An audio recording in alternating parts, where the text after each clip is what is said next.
The waves rolled in beneath a sky the color of hammered iron, their ceaseless hiss whispering over the shingle of Lordsport's strand. Gulls wheeled and cried above the massed forest of waiting longships, but their fierce voices were lost beneath the deeper rumble of armies in motion. Men of the north and the Iron Islands crowded the shore in clashing tides. Shaggy umber axemen smelling of pine pitch, pale Karstark bowmen in black furs, mailed harlaws bearing midnight squid sigils on salt-stiffened cloaks, and lean salt-cliff reavers whose sea-worn spears glittered like fish bones. Where two host cultures mingled, the air tasted of pine smoke and brine, birch tar and sea salt, a marriage of scents that mirrored the greater union soon to bind them. Above it all, on a rise overlooking the harbor, Jon Snow waited beneath a half-finished banner. The stark direwolf quartered with the kraken of House Greyjoy, silver on charcoal hooked through with pale wolf's hair. A stiff sea wind tugged at his dark cloak, whipping black curls across his brow as he studied the preparations with a patience born at the wall. He wore no crown yet, only a circlet of woven ironwood sprigs Asha Greyjoy herself had twisted for him as a jest. But even that small token carried heavy rumor through both camps. Some called him king in the north. Others whispered he would soon be Kraken King of the Seas, or Wolf Kraken, or Lord of Salt and Snow. Jon ignored the mutterings. He had seen too many crowns shatter beneath the weight of their promises to crave such adornment. He wanted a realm that could weather winter's hunger and the southern lions alike, not a circlet of brittle gold. Boots crunched behind him on the gritty path. He knew the step even before he turned. Asha Greyjoy strode upward, a gray mantle clasped high about her throat with a bronze brooch in the shape of a kraken's tentacle. No silks, no jeweled net veils, only seal leather breeches, a salt-scarred jerkin, daggers at hip and boot, and a restless glimmer in dark eyes that had learned storms before lullabies. She paused beside him, hands on hips, regarding the milling thousands below. They looked like rival packs sniffing the same carcass. She said, voice lilting with arch amusement. Will they feast together or gnaw each other to bones? That depends, Jon answered, on whether their captains can stomach a table long enough to share the meat. Asha's smile cut as keen as sea wind. Tables can be smashed. Ships burn sooner. She brushed a stray lock from her brow. But perhaps a shared enemy will prove better glue than feast meat. Jon followed her gaze. Beyond the last jetties, at anchor on the glass-gray sea, bobbed 100 longships and carracks under mixed banners. They were his first fleet. Northmen cogs from White Harbor re-rigged for oars, Ironborn longships refitted for deep holds, and repainted leviathans taken from Euron's defeated Redwine coast raid. High on each mast fluttered the wolf and kraken banner. It was a fledgling fleet, yet already the whisper of it was racing along every shoreline from the neck to Hardhome. The sea-wolf had found its mate. You named them sea wolves, Asha said. Stags of the sea, wolves, krakens. Too many beasts in one skin. Jon glanced sideways. A beast with many skins can weather many hunts, and be hunted for all. She retorted. But her grin lingered. Below, the North's main camp stirred as Lord Wyman Manderley arrived, astride a lumbering courser, white and armored like a war bear. Manderley's standard, leaping mermen with trident, snapped in the gusts. Flanking him marched steel-helmed men-at-arms whose cloaks bore nine-tailed wolves stitched in blue silk. House Manderley's pledge to House Stark. Yet docked at their heels shuffled a clutch of Ironborn thralls in rough spun brown, hostages pledged for peace. The two columns moved together without bloodshed, though wary glances clanged sharper than steel. Manderley's booming voice carried up the slope. Fish cakes and sea pies at dusk. Bring your salt and I'll bring my bread. Asha chuckled. The fat man woos us with pies. If he keeps cooking like that, my men may kneel to him, not to their kraken princess. I wouldn't mind a pie myself, Jon confessed. His stomach had forgotten warmth on the wall, and even now he felt uneasy at feasts. Food in this soon-to-be empire must feed mouths, not bribe them. Yet he knew diplomacy's currency couldn't always be steel. They descended the ridge together toward a newly built longhouse, hammered up in 3 furious days by mixed carpenters, its rafters smelling of pine pitch and seal oil. Here the marriage would be sanctified not by a septon.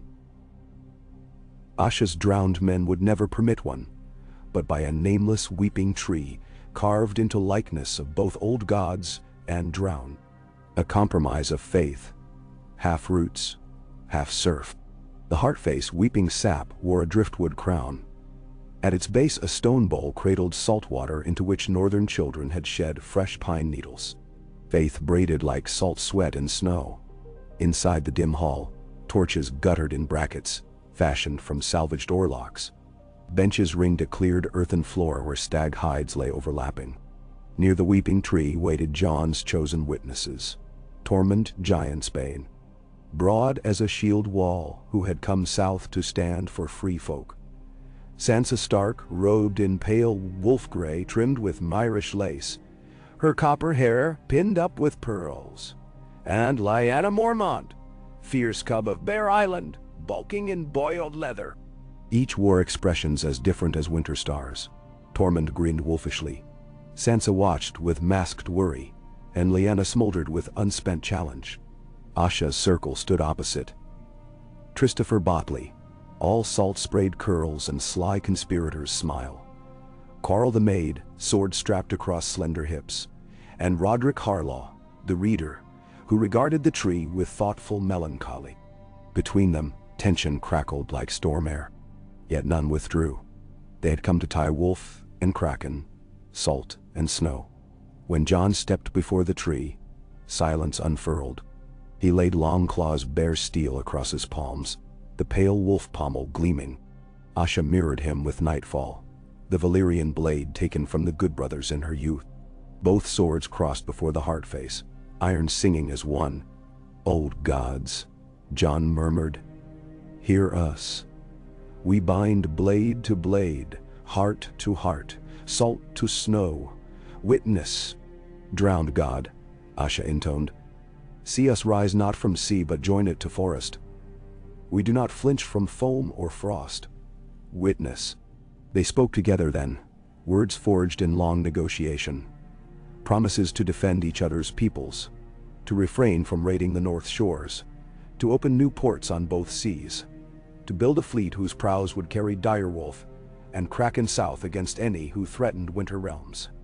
Most vows invoked union and strength, yet one vow was for mercy. No Northman child would be taken hostage by the islands, and no Ironborn babe would grow thrall on northern soil. In that single promise, old horrors drank peace. At last, Asha produced a thin coil of ghost-white seal gut. She wound it twice about their crossed hilts. "A rope to hold us," she said. "May it never rot." Jon's gloved hand tightened. "Steel breaks quicker than gut in the sea," he reminded her. "And hearts break quicker than steel." Her gaze held his, dark as storm tides. "So let us be stubborn as ironwood." A hush lingered. Outside, gulls shrieked. Then Tormund roared, "Kiss her, boy!" Laughter burst from both lines at once, some ragged, some startled. Even Lyanna Mormont cracked a grin. Sansa's shoulders eased. Jon bent and pressed his lips to Asha's, brief, salt-tinged. A cheer rolled through the hall thick as crashing surf. Swords rose in salute, and the longhouse shook with stamping boots. Yet as they turned from the tree, Jon felt weight settle across his shoulders heavier than Longclaw's steel. Marriage was easy beside the forging of an empire. Stags had shed blood over less. The Lannisters still prowled at King's Landing. The Freys gnawed the riverlands. Euron Greyjoy sailed somewhere beyond the horizon with madness in his sails. The New Sea Empire had been born shrieking into a world of blades. 3 nights later, under a sky of blood-red sunset, the fleet raised anchor for its first joint voyage. Their aim, Deepwood Motte, to proclaim Asha's rule over her uncle's stolen seat and confirm the North's guarantee to the Ironborn of the West.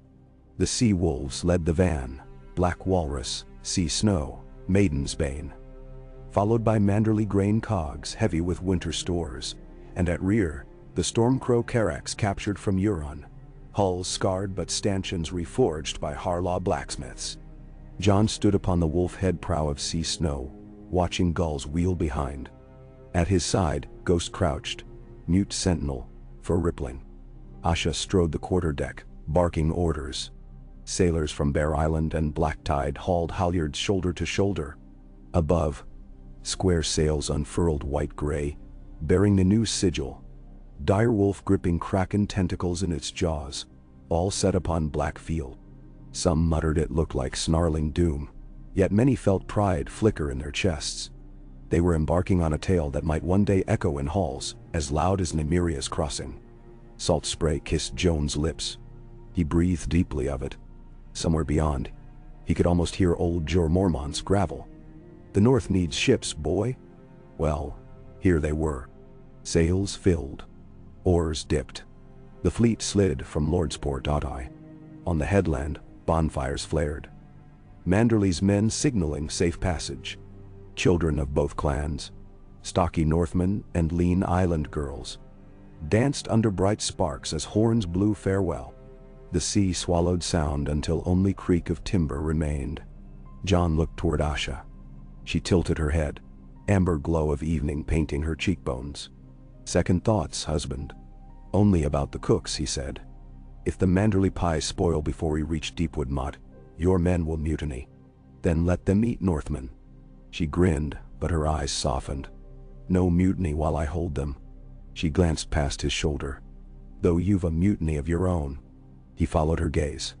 At the stern, Sansa stood cloaked, hair flying, speaking low with Lyanna Mormont and Mira Reed. 3 women of the lands neither Kraken nor Direwolf fully grasped. Their counsel might prove ballast or drag. "I'll attend them," Jon said. "Ace, you will." Asha turned back to rudder. When Jon reached the women, Lyanna was scowling. "Marrying an Ironborn Reaver is one thing," she was saying. "But giving them a yard on Bear Island's beaches is another. My mothers will gut any squid man sets foot near the Cub Caves." "Memrenero." Sansa raised a calm palm. "We will negotiate garrison rights. Bear Island folk defend their shores fiercely. Ironborn covet them. The fleet will need winter harbors, but not without consent." Lyanna harumphed. "Consent," she muttered. Words sweeter than ale, but weaker. Mira Reed's green eyes flickered to Jon. "My lord." She bowed a fraction. "The Crannogmen have seen sails gliding through dawn fog. Sleek, black, silent as eels. Not yours. Perhaps Euron's survivors." Jon's jaw clenched. "How many? Hard to say. 10? 20? They keep to shadow, avoiding towns." "We'll need scouts," Sansa said. "We have them," Jon replied. "Free folk hawk riders patrol over sea cliffs now. Tormund leads." "Free folk," Lyanna sniffed. "Worse than squids." Sansa's lips twitched. "They're fierce, Lyanna. And loyal to Jon at least. Best earn their help." Jon laid a gentle hand on Lyanna's leathered shoulder. "This alliance protects Bear Island as much as Pike," he said. "If we can sow salt and snow together, the Lannisters cannot unravel us, nor the Boltons return." Lyanna eyed him. "My island trusts you." "Snow. But Krakens drag men down. Keep your head above their tides." "Then I will," Jon promised. Moonrise silvered the sails. Fires dwindled on distant land. The Sea Empire sailed. Days bled to weeks. The fleet hugged the ragged northern coast, dropping anchor at coastal villages. At the stony shore, fisherwives gaped as Ironborn unloaded crates of salt fish in exchange for barley bread. A first trade free of bloodshed. At Blazewater Bay, clansmen of House Flint feasted beside pike oarsmen, on roasted seal and turnips, while Jon and Asha drew a charter on whale parchment, promising mutual wardship of lighthouse coves. Slowly, suspicion thawed like ice at spring thaw. Yet not all hearts softened. At Lonely Light, a raven awaited Jon's fleet, its scrawl broken in the wind toss. Maester Tybalt of Winterfell wrote with urgent hand. Bolton clans gather beneath the flayed man above Dreadfort. Rumor. Lord Ramsay lost, but his banner rides anew. Southron gold flows north. Beware. Jon clenched the message. Bolton ghosts still hunted his dreams. Asha read over his shoulder. Bolton's fancy flaying krakens next. She asked. Bolton's fancy flaying everything. Jon tucked the parchment inside his jerkin. If Ramsay truly rides, we'll need more than wolves and krakens. Then let's grow tentacles longer. She tapped the rail. When we reach Deepwood Motte, we'll reshape its shipyards. Cut masts from your forests. Tar hulls with our secrets. 1,000 keels will bristle the bite before winter's heart freezes. Her grin held hunger for conquest, but beneath, a steel born of survival. Jon nodded. Asha. Words caught. He still navigated currents between partnership and passion. Their nights were a tumble of laughter, challenge, and restless talk of strategy. Affection grew uncoiled like rope. Yet trust was a deeper sea. He sought anchor. What? She prompted. If the Boltons march, will your captain stay loyal? Or seize chance to raid? His gaze bore hers. Asha's brows arched. You speak straight. She leaned close, voice low. My captains sail for plunder, yet I've promised them greater than Dreadfort's iron, the Reach, the sweet wine ships of Arbor, the fat ports of Old Town, if they hold this truce. Give them a sea road south, they'll guard your north as if it were their own holdfast. She gripped his forearm. Trust that. Jon considered. The Reach had yet to fully recover from war. A raid there might provoke Tyrell wrath, but the Empire could not be forged timid. Very well, he said. We build the fleet. But first we root out Bolton lies. Memnishas. Deepwood Motte rose from frowning pines like a bear's dark heart. Thick-walled timber keeps newly charred where Stannis Baratheon's men had once set torches. Now its gate opened to the singing of saws and clash of hammers. Ironborn banners already flew from the ramparts, Asha's men having retaken it months past. But between them now hung the new Wolf-Kraken standard. Inside, northern stewards hauled logs into sawpits, while Ironborn shipwrights chiseled keels. Across muddy yards, direwolf Kraken coin tokens changed hands. Blackened bronze discs stamped with twin sigils. A new currency born in pine oil smoke. Asha strode the ramparts, surveying progress. Jon walked beside her with Maester Gwyn, old and book-bent, who recited numbers. 4 new slipways, each to berth a 50-oar longship. 2 deep water docks lengthened for cog drafts. Stores of pitch from Harlaw to arrive before frost. Sailcloth from White Harbor loomed by Manderley spinners. Expected by first snow. His droning comforted Jon. Logistics over swords. Time, yet whispers crept.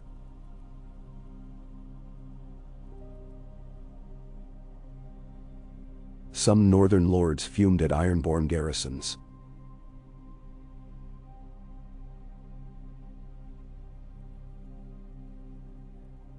A drunken quarrel flared between a Nori pikeman and a Saltcliffe oarsman. Over a woman or an insult, depending on teller, ending in blood on the Bailey stones. Jon ordered both men confined but alive. He spent hours walking ramparts with Tormund, gauging moods. He shared stew bowls with sailors, asking of their children. Each conversation a stitch. One dusk, Sansa found him in the Godswood.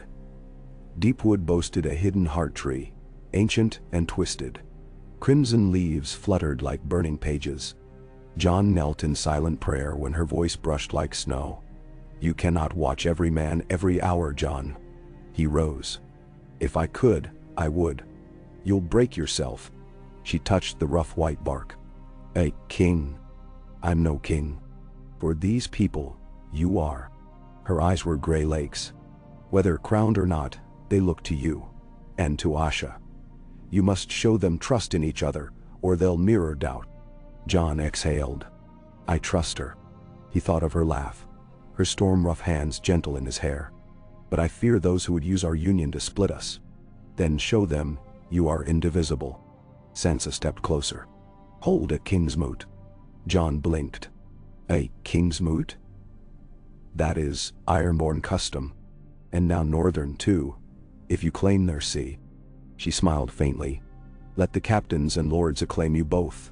On one deck beneath one banner. No southern king could deny such voice. Jon considered. A king's moot could legitimize them among Ironborn. A northern assembly might mirror it. Where? On Naga's hill, came Asha's voice from the brush. She emerged, arms folded. We gather there at new moon. Let the old bones hear new thrones. Her gaze challenged him. Dare you? Jon nodded slowly. Then I will stand. And I beside. She grinned. But first, a test. She tossed something. Jon caught a lump of driftwood carved into a crack and direwolf. The captains carve these for luck. They'll judge you by how you toss yours back to sea. He waited, feeling subtle balance. And if I drop it, then the drowned god drags you under. She said lightly. But I'll fish you up, husband. The fleet gathered at Old Wyke beneath storm-thick skies. Venerable Naga's hill looming crowned by weirwood ribs said to be bones of a sea dragon. Fires ringed the slopes, mirrored by torches aboard 100 ships anchored in churning bay. Northmen stood shoulder to shoulder with Ironborn on the rocky beach. Spear points glittered like rain-wet thorns. Salt wind carried chant and drum. Jon and Asha ascended to the crest, cloaks snapping. Priests of the drowned god droned deep hymns, voices like cavern surf. At the hilltop, a stone throne awaited. Ancient, hack-scored, half-coated in white lichen. It had borne many kings. It might devour another. When the chanting ceased, Roderick Harlaw stepped forth. Captains and queens, lords of sea and snow. His voice rang. This day we decide the helm. Who shall steer our new realm? Murmurs rose. Then Roderick bowed toward Jon and Asha. Let those who claim speak. Asha faced the crowd. I am Asha Greyjoy, daughter of Balon, niece of Euron, captain of Black Wind. I claim not merely Pike, but every stone of the islands. Yet I do not seek to rule alone. I wed the wolf to bind salt and snow. I call you to stand for us both, wolf and kraken, as tide kings of the North Sea Empire. And no. Some Ironborn howled approval. Others spat. Then Jon stepped forward. He felt every eye like spear tips. I am Jon Snow, once of Winterfell, once of the Wall. I have worn no crown, but I have bled for North and for realm. I did not choose Salt. Salt chose me, with Asha's hand. Together we can break the chains that kept Northlands locked to land, and islands chained to raid. We can build a fleet to guard from dragons or lions alike. I ask your voices, not for myself alone, but for our people's children. Nan. Silence spread like frost. Then an umber roared. Snow! Snow! An Ironman answered. Kraken! Soon waves of shouts crashed into each other. Roderick raised a conch shell, blew. Its bellow cut the air. Those who wished Jon and Asha to sit the sea stone throne. Show true tokens. One by one, captains hurled driftwood crowns onto a growing heap. Direwolf kraken carvings, squid tentacle knots, even a carved bear holding anchor from the Mormonts. The pile grew. Few threw against them. Even those who doubted sensed currents shifting. At last Roderick announced, The hill has spoken. Wolf and kraken rule as one. A cheer thundered down the slopes. Jon exhaled a breath he had not known held. Asha grasped his hand. The sea is ours, husband. Then let us sail, he replied. But far to the south, in the broken towers of Harrenhal, a raven landed on Ramsay Snow's gauntlet. He read its scrap by torchlight. Sea wolves unite North and Iron Islands. Manderley and Umber pledge fleet. Bolton claims questioned. Gold awaits in King's Landing should North be broken. Lord M.D. Manderl. Ramsay's smile stretched scarred lips. Beside him, Harptall Sir Jorah Tyrell, disowned cousin to Mace. hungry for restoration.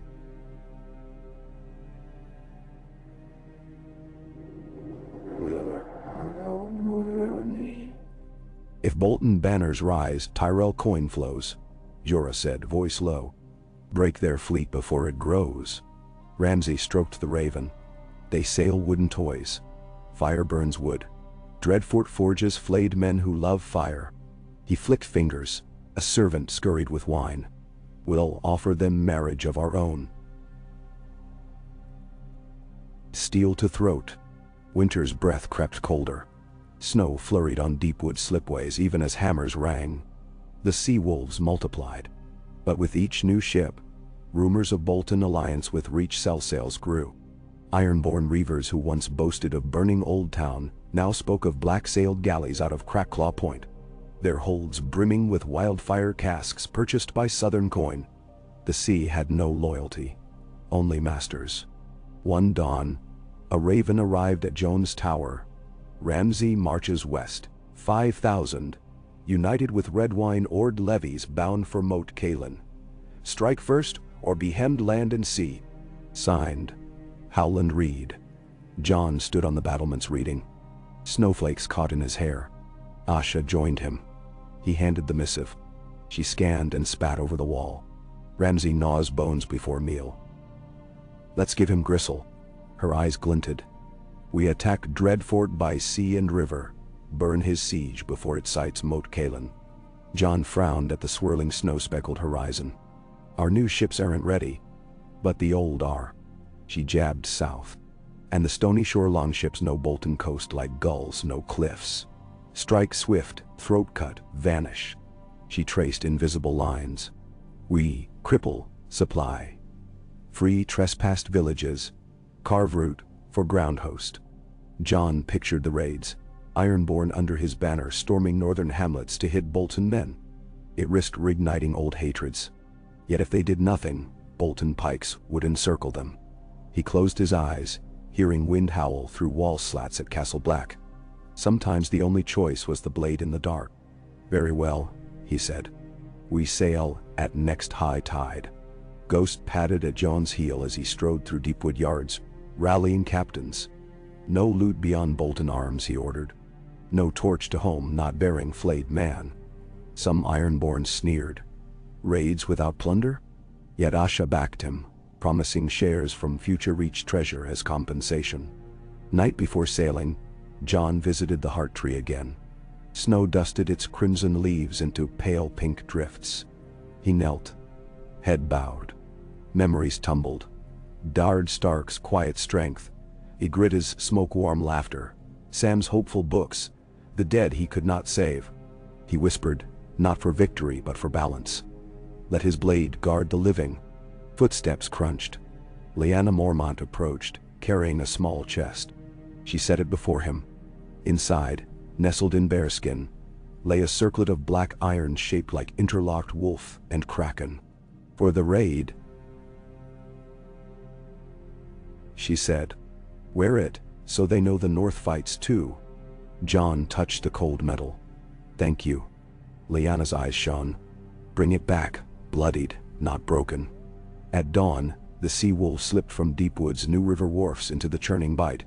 Snow hissed on deck boards. John stood at prow, crown in place, Longclaw at hip. Beside him, Asha barked to her helmsman.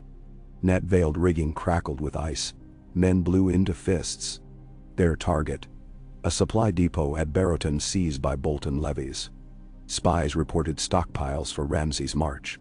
The plan: strike swift with 7 longships, torch stores, retreat before Bolton cavalry rallied. Yet storms seldom heed plan. They made landfall under dawn's pewter clouds. Salt-wet snow plastered cloaks as warriors vaulted from prow to surf. Northmen archers fanned, Ironborn axes at flanks. They climbed shingle, past broken watch palings, and ghosted into Barrowton's outer pens where bundled haystacks hid kegs of barley and salted beef. John gave the signal.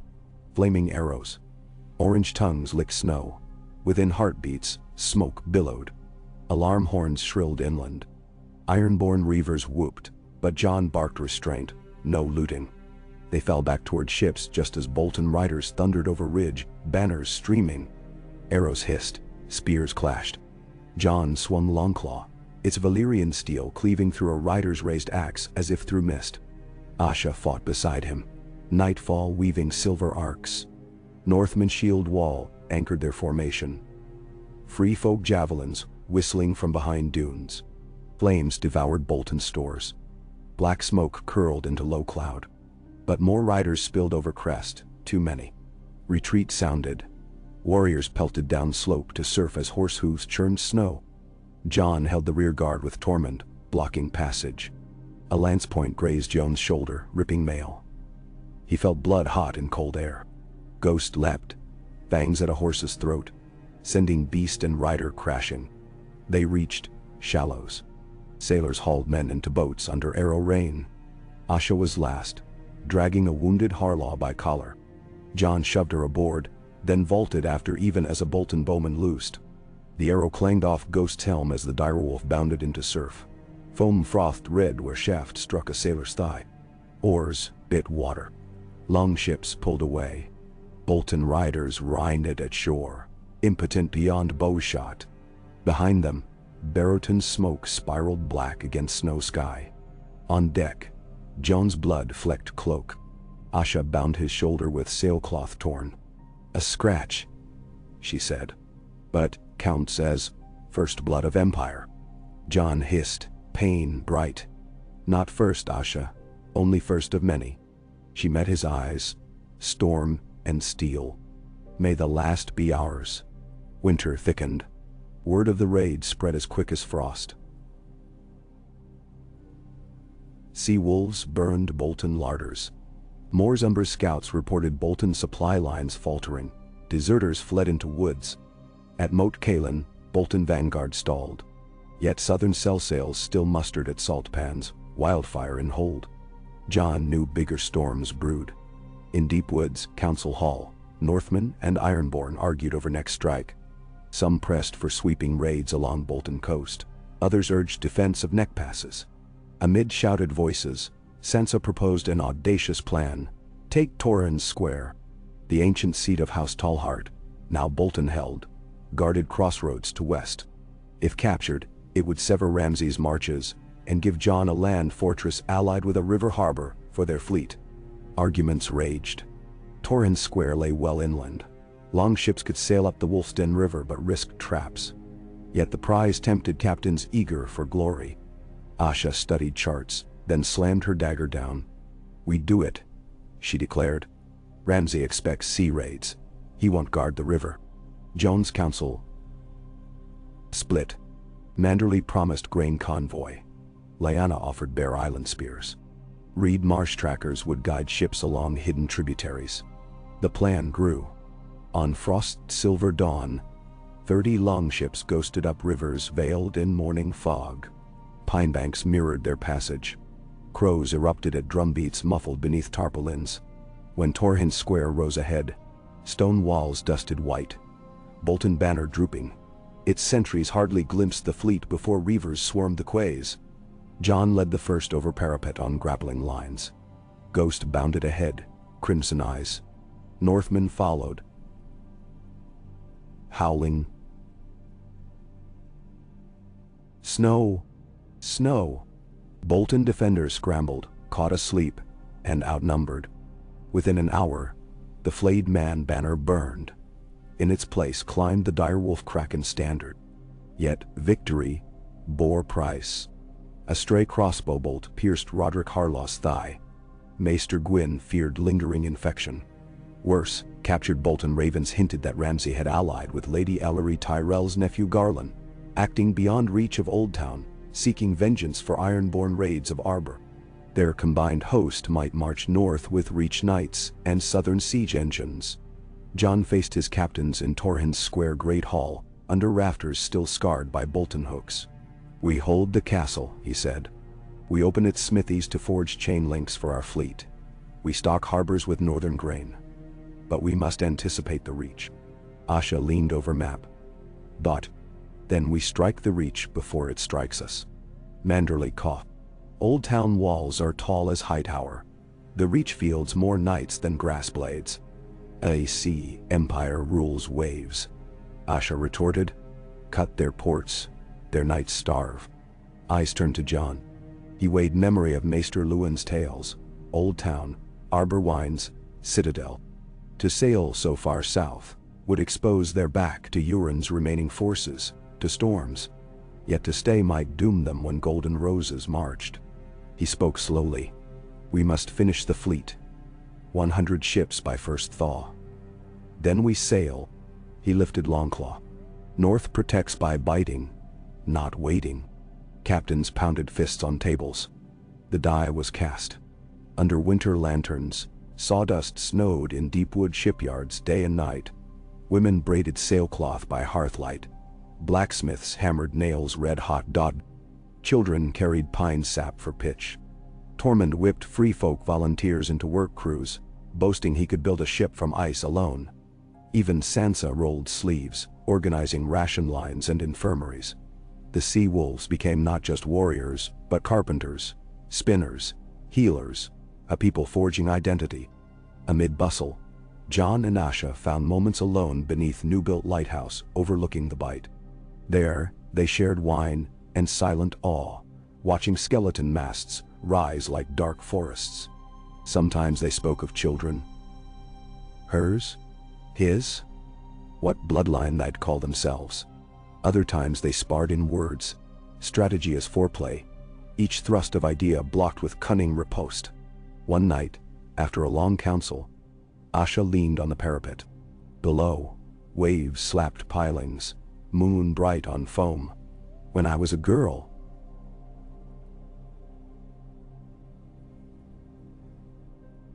I dreamed of sailing beyond sunset.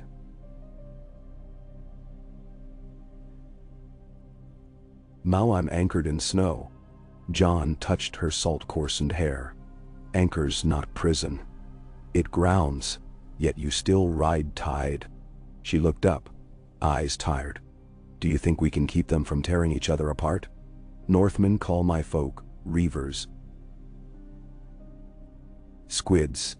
My captains mutter that wolves grow tame. She swallowed. What if we fail? He took her hand. Then we fail together. But I believe in them because I believe in you. He paused. And you in me. She smiled faintly. Squeezed his fingers. Salt and snow. Hard to melt. Behind them, the lighthouse flame guttered, then flared bright, casting their linked shadows long across the sea. Ravens carried word across Westeros. A northern Ironborn sea empire commanded a fleet unmatched since the conquest. King Tommen's court fretted. Cersei spat wine. Highgarden weighed grain against war. In Braavos, the Iron Bank tallied risk. On Dragonstone, Queen Daenerys, fresh from conquest of Slaver's Bay, received tales of a white wolf king ruling seas with a squid queen. She pondered alliances. But south of Moat Cailin, Ramsay Bolton tightened gauntlets. He raided barrows, taking hostages, skinning one for every burnt storehouse. Wild rumors said he wore a cloak sewn from wolf pelts and kraken skins. In his mind, terror was chisel. He would sculpt fear into throne. When spring's first thaw cracked ice on the Bight, Jon's 100th ship slid down slipway. Christened Winter Kraken. Cheers thundered. The sea wolves were ready. Jon convened final council on deck of sea snow. Storm-scoured islands ringed the harbor like watching giants. Captains arrayed. Asha, Tormund, Manderly, Lyanna, Roderick Limping, Mira Reed, Galbart Glover. Even Davos Seaworth, newly arrived with smuggled Dornish pitch. Over maps Jon traced route. Deepwood to Shield Islands, cut red wine transports, then strike Old Town Harbor, seize lighthouse, hold for ransom of peace treaties. Meanwhile, northern host pushes land front. Closing jaws on Bolton armies starved of southern aid. Asha's eyes sparked. A bite to the rose's stems, let petals fall. Yet just as voices aligned, a lookout shouted, "Sails on horizon!" Horns blared. Jon and Asha raced to prow. Westward, black silhouettes crested silver sea. Sleek galleys under no banner. Ghost bristled. Roderick squinted. Not Bolton, nor Tyrell. Joan's breath caught. The prow shapes were monstrous, twisted, wings of iron ribs. Euron's silenced design. A fleet of nightmares approached. Asha's knuckles whitened. Euron has come for his niece. Jon turned to his captains. Battle stations. Sound the call. We meet him at sea, today. The sea wolves sprang into motion. Sailcloth unfurled, oars slid. Drums beat. From high mast snapped the direwolf Kraken banner, its union of salt and snow now tested by blood and iron. Jon stood beside Asha at helm, longclaw raised. Together, he said. Together.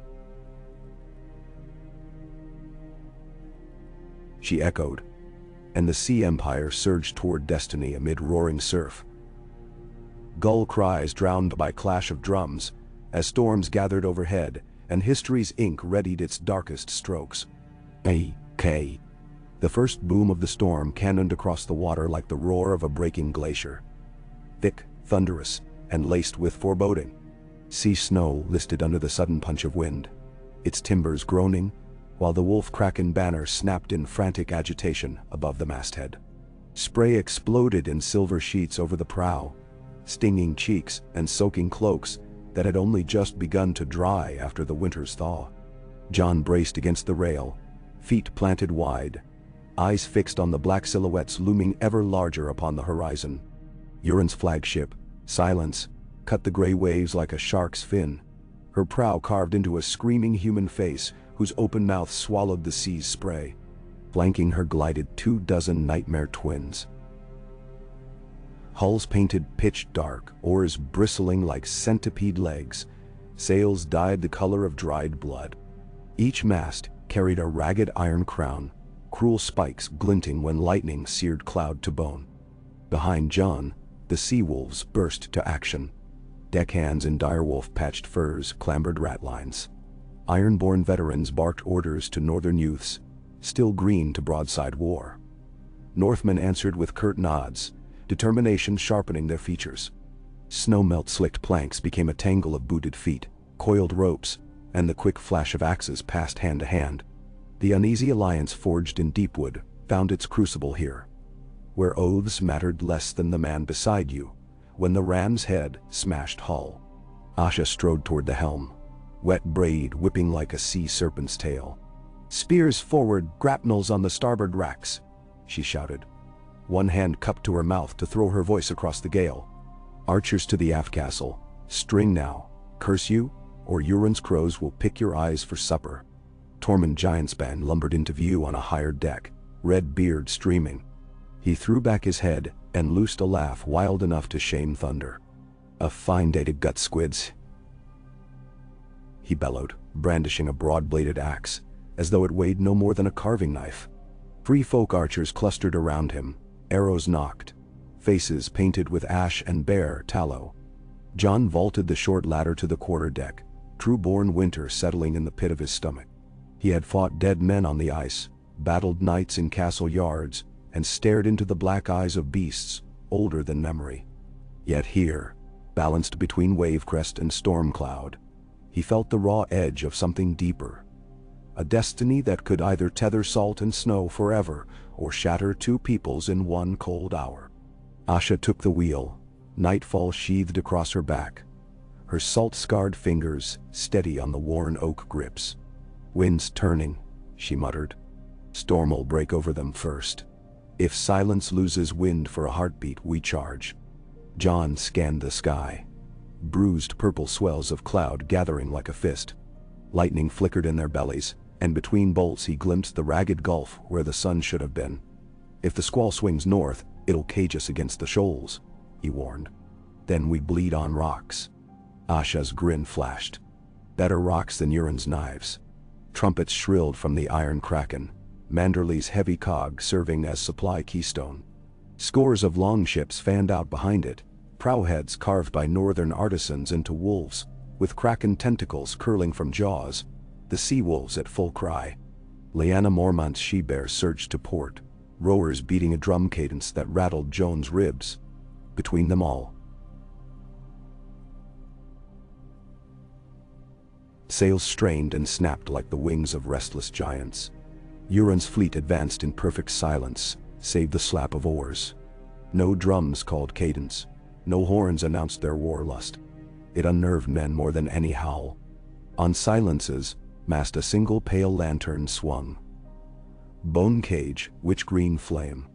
Jon felt it tug at old fears, the ones that whispered of necromancers on shattered isles. A tight hush fell among his crew as they neared javelin range. The waves seemed to hold breath.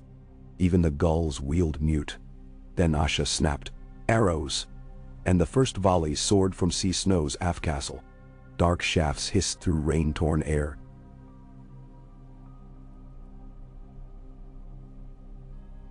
Bashing like sleet across the narrowing gulf. Moments later, they clattered against Silence's iron-shod railings, sparking off steel armor, punching through canvas, finding gaps in mail. Several oars faltered, a rower screamed, but Euron did not slacken pace. Silence's beaked prow rose, and with an eerie coordinated shudder her oars snapped outward. Huffing roar of water followed as the flagship leapt forward, prow angled to spear Sea Snow amidships. "Brace!" Jon roared. He sprinted for the mainmast, seized a tar-stiff rope, and looped an arm. Around him, crew dug heels into planks or locked shield to rail. Tormund planted himself atop a barrel, feet spread wide as tree roots. Ghost crouched beside Jon, fur slicked flat with rain. Lips peeled back in silent snarl. Impact. It came with the brute finality of an avalanche, oak screeching against iron, hull ribs cracking like snapped bones. Sea Snow lurched sideways, crew flung across decks, grit and splinters exploding. Ghost skidded but held footing. Jon's shoulder nearly wrenched from its socket as the rope kept him upright. Asha slammed against the wheel hub, a grunt torn from her throat, then righted herself, hair plastered wet against her cheek. Black-clad Ironborn cascaded over Silence's prow, grapnels snagging Sea Snow's rail. They wore patchwork armor of boiled leather and rusted mail, faces smeared with tar, eyes alight with a fanatic gleam. First to land was a colossal brute with a flensing hook, who drove it into the deck and vaulted over the splintered rail. Tormund met him head-on, axe crunching through rusted breastplate, dragging bone and blood free in a single sweeping arc. The pitched melee spread like wildfire. Blades clanged, shields rattled under pounding maces. Arrows flew at point blank until archers discarded bows and drew dirks. Northern long axes, built for splitting shields on land, reaped a brutal harvest in narrow boarding lanes. But Euron's reavers fought with manic fury, each seeking to impress their mad king. Jon waded into the fray, Longclaw thirsting. Valyrian edge bit chain and flesh alike, carving a bloody crescent around him. Yet for every foe felled, two more poured from Silence. The air reeked of tar smoke and copper. Underfoot, blood and seawater slicked the deck into an abattoir's floor. From the tangle, a figure emerged. Slim, armored in lacquered leather, twin cutlasses stained crimson, Carl the Maid. He flicked a blade to salute Jon, teeth flashing. "My king sends regards, Snow," he drawled, then lunged. Longclaw's parry rattled Jon's arm. Carl was fast, darting like a mackerel in shoals. They danced between toppled casks and writhing bodies, steel chiming wetly. Asha saw the duel and shoulder-charged a raider, clearing a path. "Carl!" she shouted. He spun at her voice. Too late. Longclaw swept upward, shearing through cutlass and collarbone. Carl staggered, eyes wide, then collapsed amidst the gore. Lightning split sky. For an instant, Joe's deck glowed in ghostlight. Blood pools gleaming like molten glass. Faces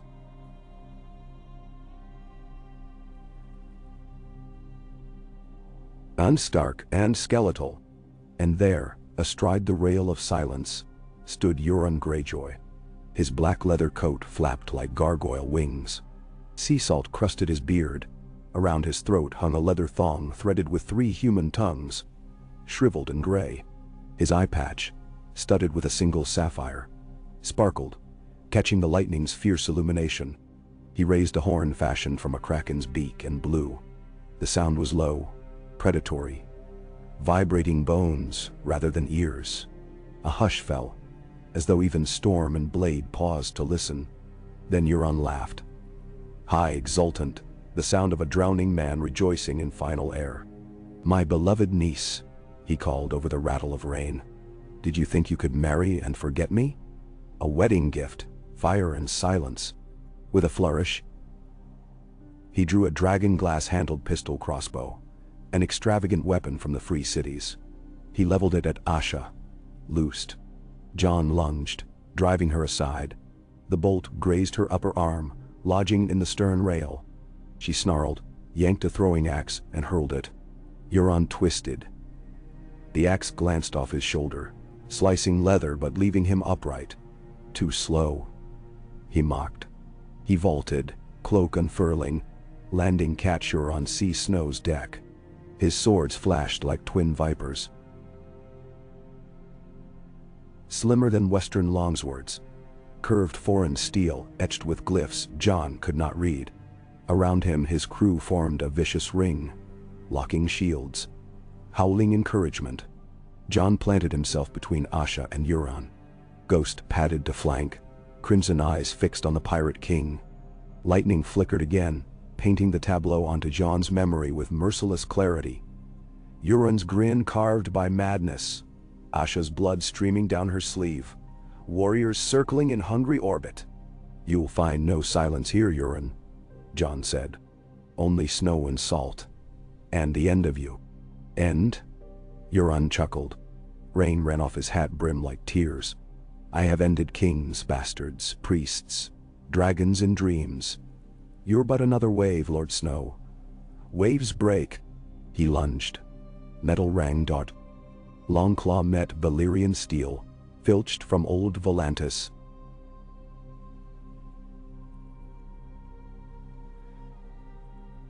Sparks. Spitting. Jon slid under the second slash, riposted. Euron parried with preternatural ease, stepping aside in a dancer's swirl. They traded flurries, Jon dogged and precise, Euron flamboyant, theatrical, yet deadly. Around them, the battle's roar dulled, combatants drawn back in awe of the duel's orbit. Thunder rolled overhead, rain hammered down as though the sky itself fought. Asha, wounded but unbowed, dispatched a reaver creeping toward Jon's back, then pressed a cloth to her seeping arm. She dared not step between the duelists. Her intrusion might cost Jon focus. Instead, she called commands, rallying remaining crew to push boarding foes back toward silence. Slowly, tide turned. Northern spearmen bristling shields advanced, Ironborn allies covering flanks. Yet Silence's deckhands still clung like barnacles. Euron feinted left, pivoted, drove a blade high. Jon barely twisted aside. Edge grazed his scalp, warm blood washing eye. He blinked, stinging crimson. Euron laughed. "Bleed for me, bastard king." Jon answered with a brutal shoulder barge, smashing Euron toward the rail. But the pirate hooked an arm round a rigging rope, swung, and landed behind Jon in one fluid arc. A spectator's gasp rose. Jon spun as Euron's second sword thrust. Longclaw intercepted, locking hilts. They strained, faces inches apart. Jon smelled wine on Euron's breath, tasted copper on his tongue. "I dreamt of drowning you," Euron whispered. The dream tasted sweet. Jon growled and shoved, snapping the lock. He kicked at Euron's knee, connected. The pirate staggered. Jon pressed, slashing. Sparks showered. Asha was moving now, skirting behind Euron's defense arc, daggers poised. Yet Euron sensed her. He cast a throwing blade backward without looking. It ripped Asha's thigh. She cursed, stumbled, but stayed upright. Rage burned white-hot behind Jon's ribs. He surged, battering Euron with relentless blows. 1, 2, 3. Metal shrieked. Euron parried the first two, but the third carved through shoulder leather, nicking flesh. Blood welled. His grin only widened. Then, the storm struck in truth. A wall of wind slammed sails, masts keening. Rain thickened to needle hail. Sea snow rolled. Warriors staggered. Lightning stabbed masthead, splintering spar into flaming shards that rained across deck, igniting tar. Panic flicked through eyes even amidst battle. Euron used the moment. He kicked a burning shard toward Jon, then spun away, vaulting rail onto a boarding ladder. "Another day, Wolf King," he called. Retreat already underway. His men disengaged by practice drill. Shields raised to deflect parting blows while tossing smoking pots of pitch onto Sea Snow's deck. Fire blossomed where casks split, black smoke curling into rain. Jon lunged to pursue, but Asha seized his wrist. "Ship's burning," she gasped. "Save crew first." Flames licked along seams, eager despite sluicing rain. Sailcloth sagged, embers chewing through rigging. Jon roared for buckets, for sand, for axes to hack burning lines. Men scrambled, forming chains, hurling seawater onto decks. Others hewed at flaming spars, shoving them overboard to hiss and sizzle. Silence and her sisters pulled away, their oars chopping. Euron stood on the prow, raising arms in mock benediction. A final lightning bolt backlit him. A specter carved in light. Then night swallowed shape and fleet alike, leaving only the hiss of receding oars. Sea Snow's crew doused last fires, just as the storm's eye opened. Rain eased, wind fell, and a pale half-moon glimmered through ragged breaks. The deck steamed with mingled blood and ash. Bodies lay strewn, Northmen and Reaver alike. Tormund limped from aft castle, face streaked black with soot, axe heavy in hand. "Lost 200," he growled. "But we hold the sea." Asha wiped hair from eyes, winced at gash on thigh. "Euron meant to cripple us before we grew. He failed." Jon nodded, though exhaustion threatened to drop him. He gazed at Silence's fading silhouette. "Hell return. Then so will we." Asha squeezed his shoulder. "But first, patch steel and bone." The fleet limped into Deepwood Moat. By dawn, black-hulled flotilla drew silent crowds along the rebuilt quays. Children with wide winter eyes, carpenters pausing mid-saw, manderly cooks still flour-dusty.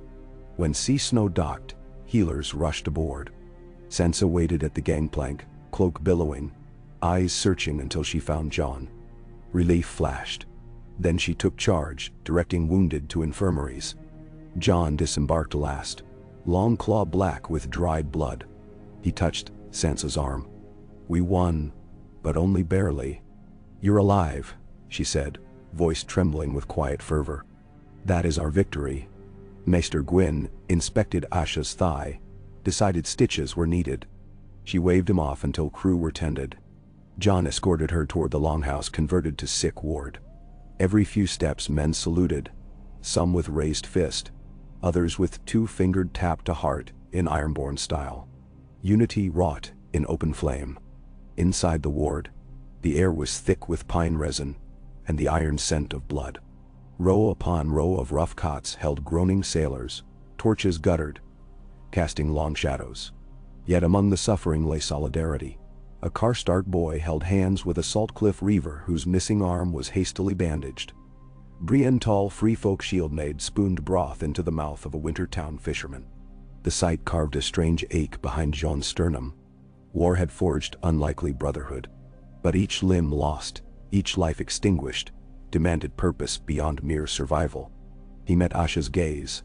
In her dark eyes flared matching resolve. Their grand realm could not be erected on cycles of endless reprisal. It must chart a new tide. They emerged into crisp daylight. Snowmelt trickled off the motted's rooflines, chiming like fragile bells. Jon heard hammering already resuming in the distant yards, repairs underway before sails had even dried. Industrious hope, tireless as spring thaw. Lyanna Mormont awaited them atop the stone stair, arms folded. A fresh slash marred her leather, but she stood unbowed. "Reports from the neck," she said without preamble. Ramsay encamps at the Barrowlands. Says Hill, flay the traitor wolf and his squid bitch for banners. His words. Asha snorted. Lovely as ever. Did he mention his mother? Lyanna ignored sarcasm. Also, a Tyrell wing under Sir Garland sighted near Silverhill. Supplies enough for siege. Jon's jaw tightened. We sail again within the week. Sansa approached, having taken note from a healer. Fleet needs more time, she cautioned. Masts scorched, rigging shredded, crew exhausted. And you? She touched the ragged slice along Jon's brow, now clotted, should rest. Ramsay won't, Jon replied. Nor Euron. We must strike before they join. Asha nodded. But not headlong. Let's bleed Ramsay slowly. Force Tyrell to overreach. Free folk raiders in the Barrow Woods. Ironborn along coast. Pinch supply lines. Sansa's eyes warmed to the strategy. And Torrhen's square lures him west, farther from his support. Perhaps we leak rumors of collapsing morale there, bait him to attack. Lyanna's grin showed teeth. A trap. Bear lures a wolf. Then direwolf and kraken maul him. Ben Trowen. Jon felt grit loosen from his shoulders. The path was perilous, but alliance thrummed alive in these talks. We'll refine plan tonight, he said. For now, mourn and mend. They dispersed. Jon ascended the half-finished watchtower overlooking the Bight. Alone at last, he allowed knees to sag, leaning back on cool stone. The sea stretched iron-gray to horizon, glinting shards of morning sun. He pictured Euron somewhere beyond, plotting, thirsting. He pictured Ramsay and Barrow camps, sharpening knives. And he pictured children unlacing sailcloth as makeshift kites, their laughter daring winter. Ghost padded up the stair, settled beside him. White fur ruffling in salt breeze. Jon stroked the direwolf's scarred ear. We're building something no one's seen, boy, he murmured. A realm of wind and pine, salt and snow. Hard as ice, restless as tide. He exhaled. We must hold long enough for the world to believe it real. Below, the yards rang with hammers. Above, gulls wheeled, their cries mingling with the thrum of distant saws. Somewhere inside those sounds, Jon discerned the pulse of a nascent empire. Heartbeat steady despite bloodshed. And he understood that histories worth the telling were born not in crowning moments, but in the stubborn breaths taken after. The refusal to quit forging, even while fires still smoldered. He rose. In the courtyard, boys practiced knot tying. Girls hammered rivets into arrowheads. Old veterans coached burned but unbroken sailors on spear thrusts. They would be ready. The sun climbed, pale yet determined, over Deepwood Mott's palisades. Its light spilled onto the wolf-kraken banner now hoisted anew above the highest mast of sea snow. Singed, patched, but defiantly flying. The emblem rippled on a brisk westerly gust, as if testing invisible tides. Then snapped taut. Full, eager, carrying dreams of iron-softened harmony across a sea still haunted by thunder. Jon descended the stair to rejoin his people, steel steps echoing like the measured beat of oars driving a ship forward. Relentless, unified, bound for waters no chart had captured. For the voyage ahead demanded neither flawless hulls nor unbroken skies, only resolve enough to sail on through storm and silence alike, carrying within each plank and pulse the living vow of salt and snow. K. Smoke still curled from sea snow's patched decks the day Jon convened his small council inside Deepwood's timber-scented great hall. The hearth blazed with spruce logs, but spring's thin sun bled cold light through arrow-slit windows, painting the chamber in stripes of gray and gold. Around a map-littered trestle table stood the unlikely stewards of the Sea Empire.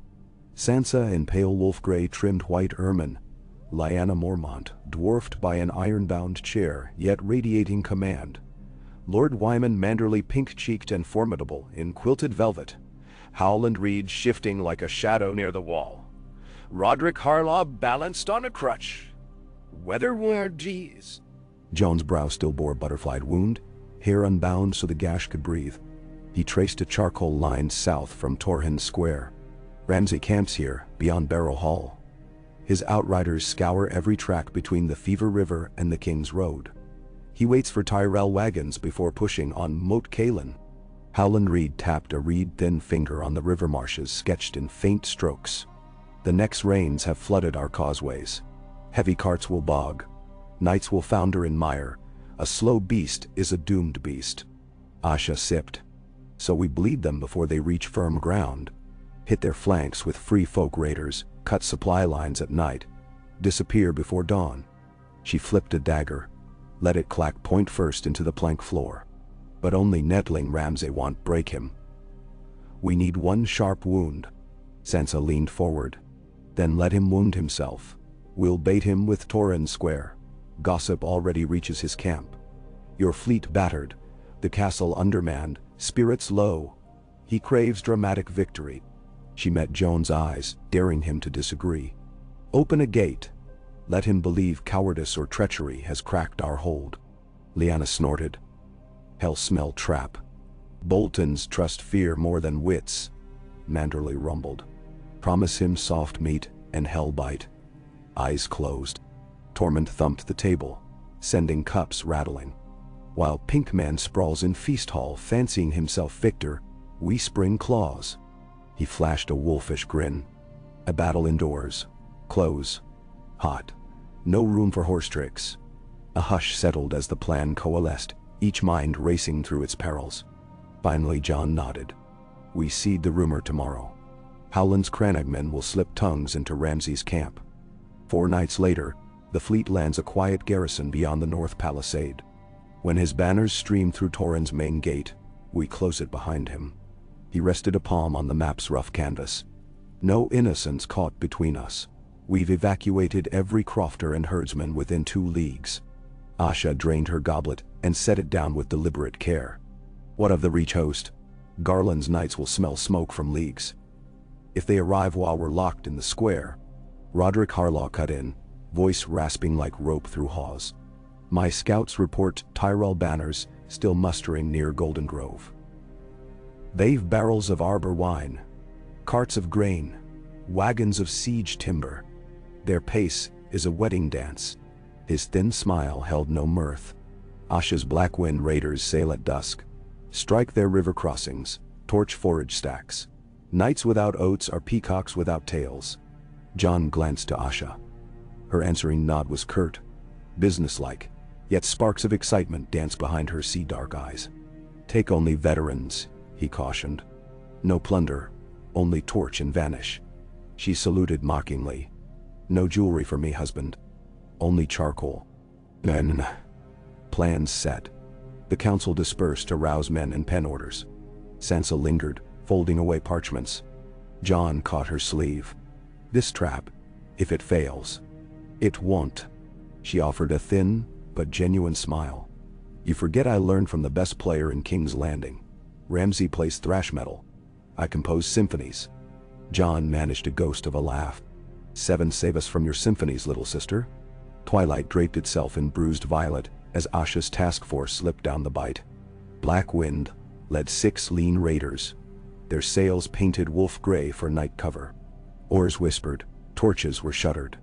The sea smelled of thaw-loosened earth and distant storms. Asha stood on the prow, weather knife between teeth, gaze fixed south where the river rill snaked from mist-blurred horizons. Somewhere beyond, Reach knights polished lances and boasted of northern conquests. She would give them ash for breakfast. Below deck, Manderley Marines tied linen-wrapped oil pots. Old Town glassmakers had blown them slim and fragile. One smash could turn wagon wood to inferno. Asha passed word among her captains. No songs, no cries. They were ghosts tonight. Black Wind reached the Rill Delta at moonrise. The tide sucked them upriver on stealthy current. Fog wreathed reed banks. Frogs croaked, ignorant of war. At a bend where water broadened, silhouettes emerged, wagons with lanterns, oxen lowing, tents pitched under apple branches. Tyrell outriders lolled half asleep at pickets. They expected no enemy this deep in Alliance lands. Asha raised her fist. 50 oars lifted silently. Raiders drifted like driftwood until hulls brushed mud. Warriors poured over gunwales. Ironborn with curved axes, Northmen in mail who had asked to join for revenge on southern invaders. They spread through shadows, each clutching one glass bomb and a smoke pot of damp moss to sow confusion. Within heartbeats, a shower of bottles arced. Soft glass shatters popped, oil-hungry for spark. Fuses lit. Brief orange winks, and the camp erupted in pillars of flame taller than the fruit trees. Horses screamed, thrashed against picket ropes. Knights scrambled half-armored, cloaks afire. Asha darted through chaos, slashing traces to set oxen stampeding into stacked barrel wagons. Thunderous crashes rippled. Sparks whirled upward like mad fireflies. She gave 2 sharp whistles. Her raiders melted back to riverboats, dragging one wounded companion each. Arrows hissed after them, most sailing wide in smoke. Within minutes they were afloat, current drawing them seaward while behind. The night glowed hellish red, painting horror on Reach eyes. 3 days later, a damp wind carried ash flakes over Ramsay Bolton's command pavilion pitched amid weeping barrows. The flakes clung to the sweat on his neck like moth wings. The bastard lord pinched one, sniffed, and sneered. Burnt apples and pitch. Our roseflower allies lose cargo. Sir Jorah Tyrell shifted uneasily at his elbow. Sir Garland yet holds the main train, my lord. Only a vanguard convoy was struck. And yet the smell reaches us. Ramsay scratched the stitched face on his new cloak. A direwolf snarling, its fur crudely sewn from gray wolf pelts stolen north. Ash drifts on wind long and far. Perhaps your cousins burn already. He sauntered toward a bound prisoner kneeling before his standard. A Torrhen Square miller caught days earlier while fleeing. Ramsay grabbed the man's hair. Tell me again, old salt. How many defenders remain?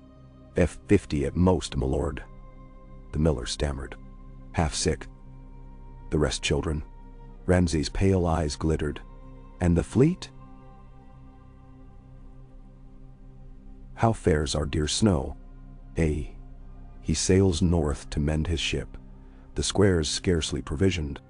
Ramsay smiled, cruel and slow. When he drew his flaying knife, the prisoner whimpered. One more carving to season the rumor, Ramsay told Jorah. Our men march at dawn. He hummed a lullaby as he peeled skin from the miller's flank, the ghastly artwork intended to inspire fear and silence truth. On the eve of Ramsay's departure, Howland Reed slipped through the barrow mists, disguised as a hedge priest, scattering carved wooden deerwolves in cairn hollows. Each figurine bore a simple message scored beneath. Snow falls before dawn, hold to shadows, strike at second horn. Crannog outriders, masters of the bog, would read the runes and know their hour. Reed paused near a sentry fire where Bolton men drank sour ale. He tossed a final carving into the flames and murmured, Old gods, watch the crossroad. The wood hissed and spilled ember sparks that twisted into the night sky like tiny, desperate souls. Dawn spread a smear of rose across the eastern clouds as Torrhen Square woke to hushed readiness. Its timber walls, once battered by Ironborn, now stood pristine after Manderley carpenters' quick labors, but several sections had been deliberately weakened from within. Hinges were loosened, gate pins half withdrawn. Atop the ramparts crouched archers clad in sodden cloaks, faces smeared with nettle paste to dull sheen. They lay so still they could have been gargoyles. Beneath the west parapet, John adjusted ringmail over a rough-spun gambeson. The courtyard was eerily quiet. Manderley's white merman standard drooped listless beside the new wolf kraken banner. Asha tightened her sword belt nearby, limping only slightly. Tormund flexed shoulders, rolling under a patchwork cape of snow bear hide, muttering a free folk prayer to the sky. Lyanna Mormont stalked toward John, hair braided back tight. She carried a small cask under one arm. Bear fat and pine tar, she explained. Pour it inside once Bolton fools cross threshold. Touch fire, whoosh. She mimed an explosion with delight disproportionate to her 13 years. John nodded gravely. Place it under the stairwell to the gallery. We want flames climbing behind them. She trotted off, boots hardly louder than a cat. A horn moaned in the distance, deep, drawn out. Jon climbed the battlement for a look. Across the river plain, black shapes advanced. A wedge of riders at the fore. Flayed man banners snapping. Behind came infantry columns, shields rimmed red, pikes glittering. Their numbers stretched near half a league. Horses wore crimson leather chamfrons shaped like snarling hounds. At columns, Hart rode Ramsay on a white destrier draped in flayed man caparison. Beside him trotted Jorah Tyrell in green and gold half-plate, Tyrell rose painted over the sigil's heart. Jon felt fire rise behind ribcage. He quelled it. He must be ice today, until ice broke. Second horn sounded. Bolton, signature call. Gates creaked open, exactly as planned. A single guard in stark livery stumbled out waving a rag of surrender. From afar he would appear weak-kneed. Ramsay kicked spurs, ordering cavalry to thunder ahead. Hoofbeats shook earth. Dust clouds rose behind banners. Through arrow slits, Jon marked distances in breaths. 30 lengths, 20, 10. Loose, he whispered. But archers remained. This part demanded restraint. Bolton vanguard reached gatehouse unchallenged, reined within courtyard, blades raised. Jon and his hidden fighters pressed against wall shadows. Ramsay rode in last, smirking at paltry defense. 50 Manderly spearwives lining yard, heads bowed as if cowed. "Look up, darlings," Ramsay called. "The flaying's about to begin." At that moment, Sansa stepped from the niche beside inner keep doors. She wore a gown of mourning black, hair bound in northern braids, a torch clasped high. When Ramsay recognized her, his confidence faltered, if only for a heartbeat. "Lady wife?" he scoffed, rallying sneer. "Come home to beg mercy." She met his eyes, calm as ice on still ponds. "Mercy does not live here anymore." She tossed the torch. It arced downward into Lyanna's tar cask. Flame blossomed with a muffled whump, rushing up stairwell, and Alon prepared pitch lines. Hidden shutters dropped. Portcullises hammered down. Side gates slammed as ropes cut. Bolton riders found yard exits sealed. Joan's voice rang from parapet above. Archers. Hundreds rose from shadow niches. Arrows sang out. Horse and man toppled. Chaos leapt. Ramsay wheeled, wild-eyed. Tried for the main gate. Chains whirred. Heavy timbers crashed shut behind him. He was trapped in a cauldron of rising fire and steel. His cavalry ricocheted, colliding with infantry still forcing in through choke point.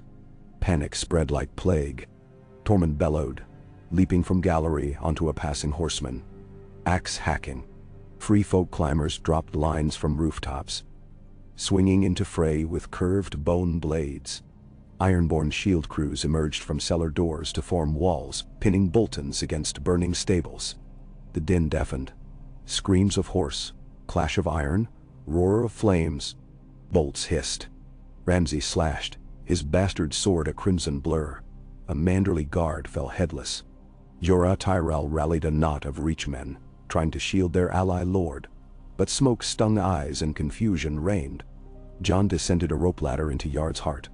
Ghost barreled ahead through legs, white specter sowing terror. Jon cut a path toward Ramsay, every step measured. He parried a pikeman, smashed pommel into helm, kept moving. Sparks rained from overhanging beams. Ramsay saw him and laughed, teeth bared. Bastard versus bastard. Come show me father's love. He spurred forward. Their horses met breast to breast with bone-jarring force. Jon vaulted down to face Ramsay on foot, just as Ghost lunged at the white destrier, sending horse rearing. Ramsay rolled clear, leather coat smoking, and sprang upright blade ready. Steel bit air. The yard seemed to shrink until there was only Ramsay's pale grin and the weight of Longclaw's hilt in Jon's palms. They circled in a pocket of open ground, ringed by firelit chaos. Ramsay thrust low. Jon knocked aside, riposted. Sparks flew. Ramsay's style was vicious, unpredictable. Quick flicks at eyes, feints that shifted into elbow jabs. Jon grounded himself, breathing slow, letting Valyrian steel's balance guide strikes. He had dueled Euron, danced with Mance, sparred with dead things beyond the wall. Ramsay was faster than many, but he fought for ego. Jon fought for every soul now bound to his banner. Asha saw the duel while limping past a toppled drum cart.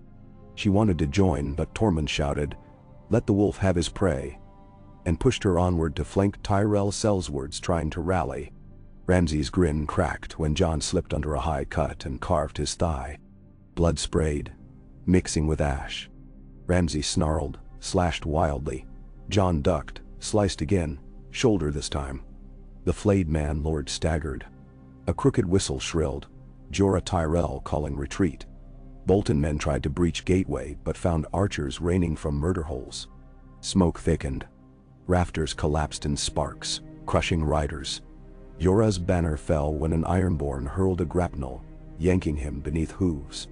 He vanished screaming. Ramsay realized his army was dying by minutes. "Parley," he hissed, but the word had no place in Jon's heart.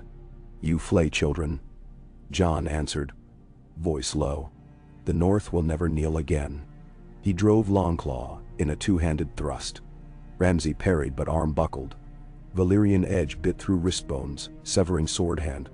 Ramsay shrieked. Jon kicked the bastard onto back, boots grinding severed limb. Flames crackled at their feet. "Mercy," Ramsay croaked. Jon remembered kneeling under Jorah Mormont's shadow once, feeling the chill of vow. He looked upon the blood-slick man squirming beneath and found only hollow hunger in those pale eyes. "Mercy lives," Jon said, "but not for you." He swung. Longclaw's red blade ended the Bolton line.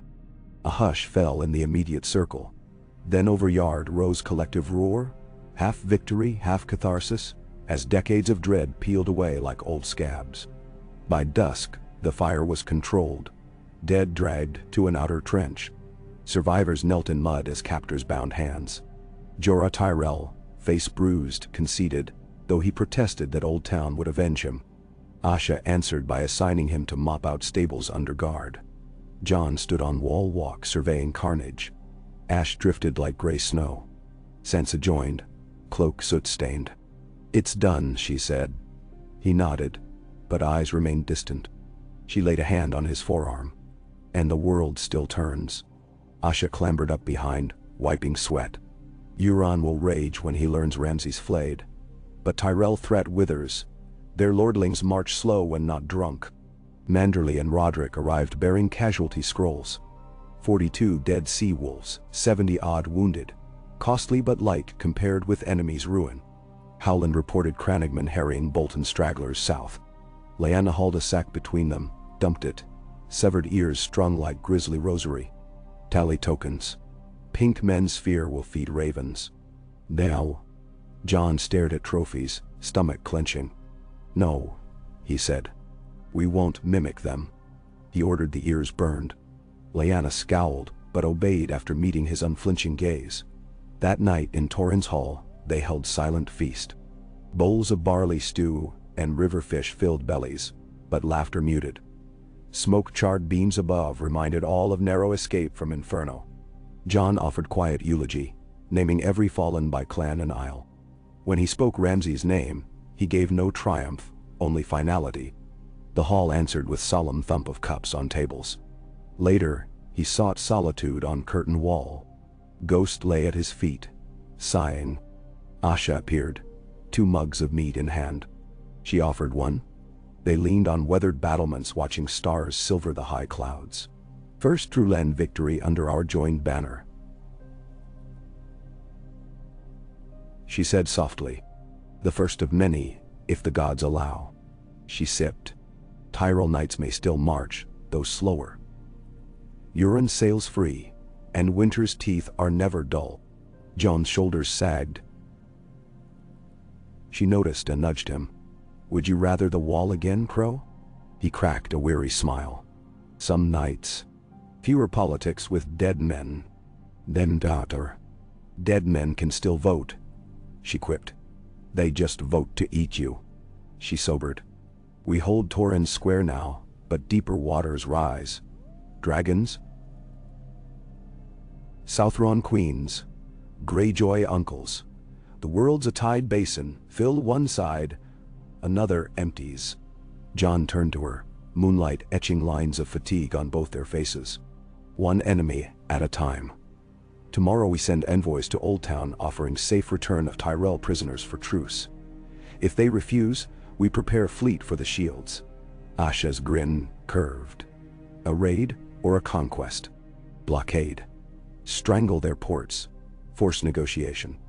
Beantah. She raised her mug in salute. Too strangling. They drank.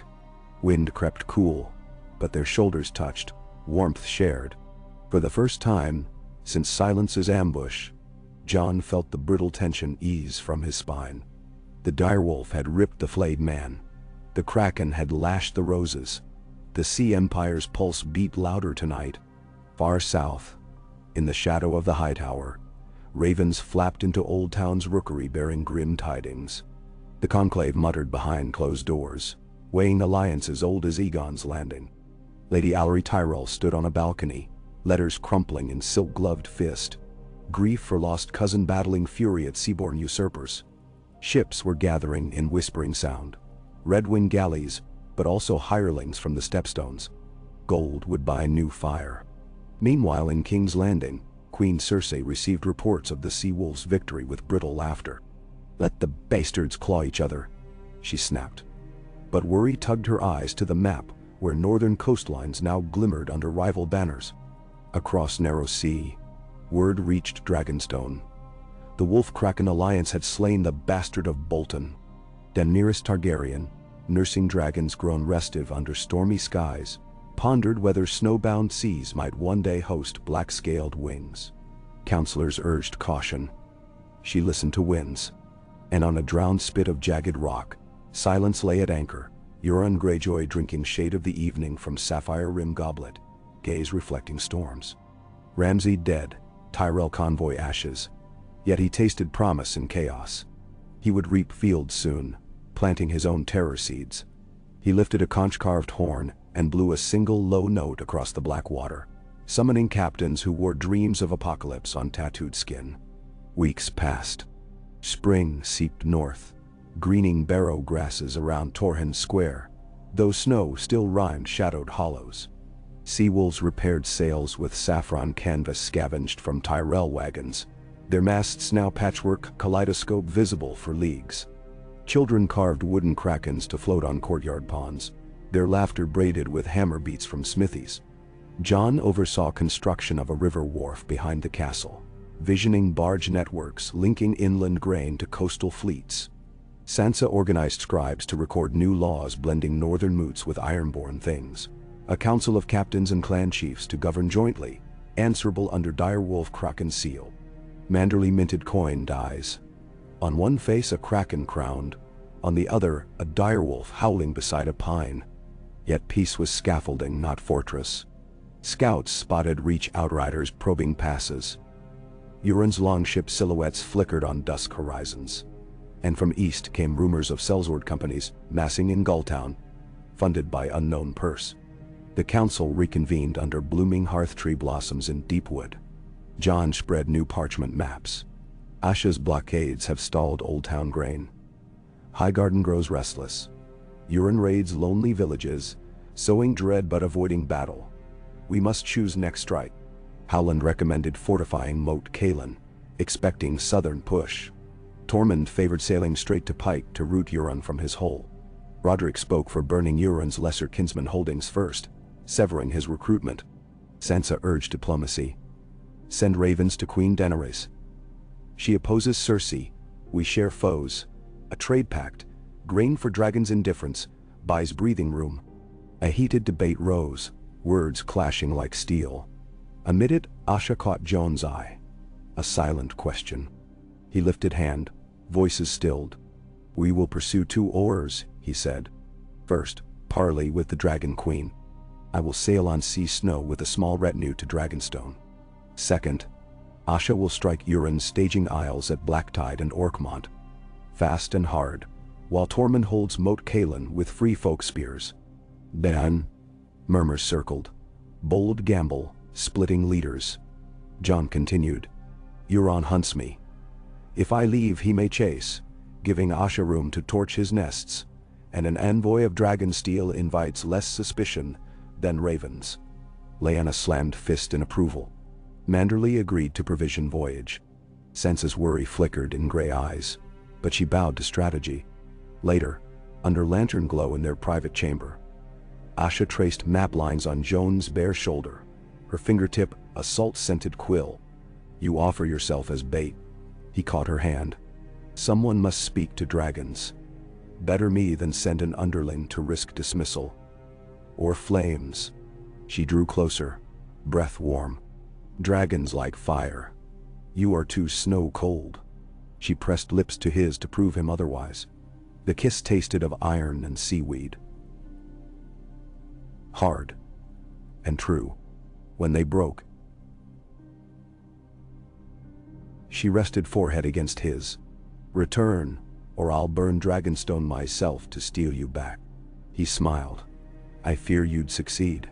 They laid together as moonlight crossed floorboards, hearts thudding cadence of oars on distant sea. Morning of departure dawned crisp. Gulls wheeling. Sea snow bobbed at newly carved dock. Hull trimmed with fresh pine sheathing. Sansa embraced Jon on gangplank, whispering counsel on courtly courtesy for foreign queens. Tormund slapped his back hard enough to bruise, promising to gut any sellsword dares cross neck. Lyanna handed him a small carved bear. "For luck. It has claws." He tucked it in belt. Asha watched from quarterdeck, expression unreadable, until Jon stepped aboard. Then she gripped his broth-calloused hand. "Storm winds from east," she warned. "Trust reef lines." "I trust you," he replied, meaning more. They parted at harbor mouth. Sea snow southward, black wind west. As the distance widened, Jon stood astern, banners snapping overhead, eyes fixed on black wind shrinking against pines. He felt rather than saw. Asha raised a hand in farewell before turning to her own war. Thus the Sea Empire split its heartbeat between two tides, one chasing dragons, the other hunting krakens. The world beyond shuddered toward summer's wars, yet deep in Jon's marrow burned a winter resolve that would not thaw till unity anchored every shore under wolf and kraken. Far ahead, Dragonstone's silhouette emerged like a sleeping leviathan upon the horizon, smoke curling from Mount Dragontail. And beneath Jon's feet, sea snow sliced foaming blue, bearing messages of salt and snow into the mouth of fire. Oh, Ka. The voyage south unfolded beneath the fickle moods of late spring seas, each dawn revealing a different face of the narrow sea. One day docile blue glass, the next a frothing mirror of slate clouds and white-lipped waves that slammed against sea snow's hull until every timber groaned in protest. Jon seldom slept more than a few hours, caught between the demands of watch rotations and the grinding undertow of questions that only grew heavier with distance from Deepwood Motte. He stood often at the prow, cloak snapping wetly, eyes drawn toward where sky and wave met in a blurred edge that seemed both promise and warning. Ghost patrolled the deck with silent purpose, regarded with superstitious awe by sailors who tossed the direwolf rinsed slivers of salt pork when they thought the captain could not see. The crew, an uneven braid of Northmen, Ironborn, and a smattering of Manderley Marines, had worked through their mutual distrust by necessity during the Silence ambush. Now they traded jests over dice games, sang work songs taught by river folk from the neck, and pulled together when squalls demanded. One mist-choked night, as lanterns bobbed eerie halos along the deck, Jon met Davos Seaworth at the quarter rail. The Onion Knight, having arrived at Torrens Square with smuggled Dornish pitch weeks earlier, now served as Sea Snow's master of tides, his knowledge of Dragonstone's treacherous bays unmatched. He leaned on knotted fingers, gaze distant. "Storm's daughter never sleeps peacefully," Davos murmured, the sea accent thick with memory. "You can smell the sulfur before you glimpse her peaks, a stink of old fire and something older still. Dragons, aye, but also ghosts. Many banners have tried to tame that island. Most left bones behind." Jon studied the man's line profile. "Stannis was one," he said gently. "Aye." Davos' eyes gleamed in the slow swing of the stern lantern. He believed duty was worth any price, even his own blood. It wasn't his sword that failed him. It was the realm's unanswered debts. He sighed. I hope this queen you seek has learned a finer arithmetic. Jon said nothing, because words about debts felt heavy as chain in his throat. He thought of those still healing in Torrhen's ward, and of Asha's silhouette vanishing west. 2 days later, a bank of black clouds rose behind the ships like a wall of iron. Davos ordered sails reefed, but the storm struck with the sudden cruelty of a thrown dagger. Rain hammered, wind shrieked, and sea snow reeled so violently a mizzen spar snapped, tumbling canvas into seething water. Lightning cleaved the gloom. Brief flashes revealed the youngest masthand clutching a halyard, knuckles white as moon-bleached bone. Jon lashed himself to the shattered spar stump and helped drag the tangle clear while waves broke over the bulwarks, stealing breath and bearing away 2 barrels of dried ling. Through it all, Ghost stalked on 4 sure paws, planting himself beside fallen sailors so rescuers could find them. When the storm finally lurched eastward, sucking its fury back into grumbling skies, the deck lay strewn with wreckage and exhausted men. They had lost one. A skinny Ironborn rower from Harlaw, swept clean overboard. Jon watched the sea for a long time after the body vanished, until Davos touched his elbow and pointed to the far horizon, where dawn painted a slender seam of molten gold. Dragonstone lies beyond that, he said. A day, if winds bless us. The island came into view at sunset, an obsidian spear thrust up from churning water, crowned by towers shaped like coiled worms and shadowed wings frozen in black stone. Fissures in Mount Dragontail's slopes glowed faintly red, as though the volcano remembered ancient fury. Columns of smoke drifted languidly into a bruised sky. From the main gate bastions fluttered an unfamiliar banner, a 3-headed dragon of Targaryen, black and red, yet bordered now by a silver ring of 8-pointed stars. Davos squinted. Her new sigil, stars for the free cities she freed, he explained. An emperor's touch. Sea Snow submitted to the harbor master's sleek Myrish galley, sails drawn, a wary line of unsullied spearmen visible along the galley's rail. Their smooth bronze masks reflected the last daylight like blank suns. A single officer called for identification in precise common tongue. When Davos named himself and Jon of House Stark, there followed a tense silence before the galley signaled permission by dipping its crimson pennon 3 times. They anchored inside Blackwater Bay's swirling eddies. Jon disembarked under escort of 8 unsullied, Davos and Maester Gwyn, brought to negotiate maester-to-maester protocols, should alliance prove possible. The air stank of brimstone carried on warm breezes, jarring after months of snow-kissed chill. Dark gulls crowded basalt ledges, screeching. At the foot of the wide stair carved between dragon talons, Tyrion Lannister waited. He wore a high-collared black doublet, a pin of silver dragons at his throat, and an expression equal parts sardonic and fatigued. Lord Snow, if that is still your chosen style. Welcome to Dragonstone, he said, bowing just enough to skim courtesy. I confess I've wondered what manner of man could charm both wolves and krakens. Seeing you, I begin to suspect sorcery, though not of the red kind. Jon met steel-gray eyes. Tyrion, he replied simply. I might have said the same of you. Surviving Casterly quarters and Esose courts. Well, I do think quicker than people swing swords. Tyrion's smile flickered. Come. Her grace requires no heralding. They climbed through echoing halls of volcanic glass, torches hissing. Jon's boots slipped slightly on polished black floors, etched with draconic mosaics. Talons locked with roses, stags, krakens, new inlay depicting recent victims. In the throne chamber, high-arched windows framed a dusk of searing orange. Daenerys Stormborn occupied the carved obsidian seat. Silver-white hair braided in Valyrian loops, simple leather jerkin beneath a cloak lined in crimson scales. To her right perched an aged red priestess, Melisandre of Asha, eyes smoldering. To her left stood Grey Worm, expression impassive behind helmet. Jon knelt, as protocol demanded. He did not lower head fully though, mindful of northern pride. Your Grace. Daenerys' voice carried an accent softened by years crossing seas. "Rise, Lord Snow. Or is it King? I've heard both." She studied him, gaze unblinking. "And spouse of Asha Greyjoy, as rumor paints." Jon stood. "Titles change on tide. Call me Jon of the North if it pleases." "It pleases clarity." She gestured.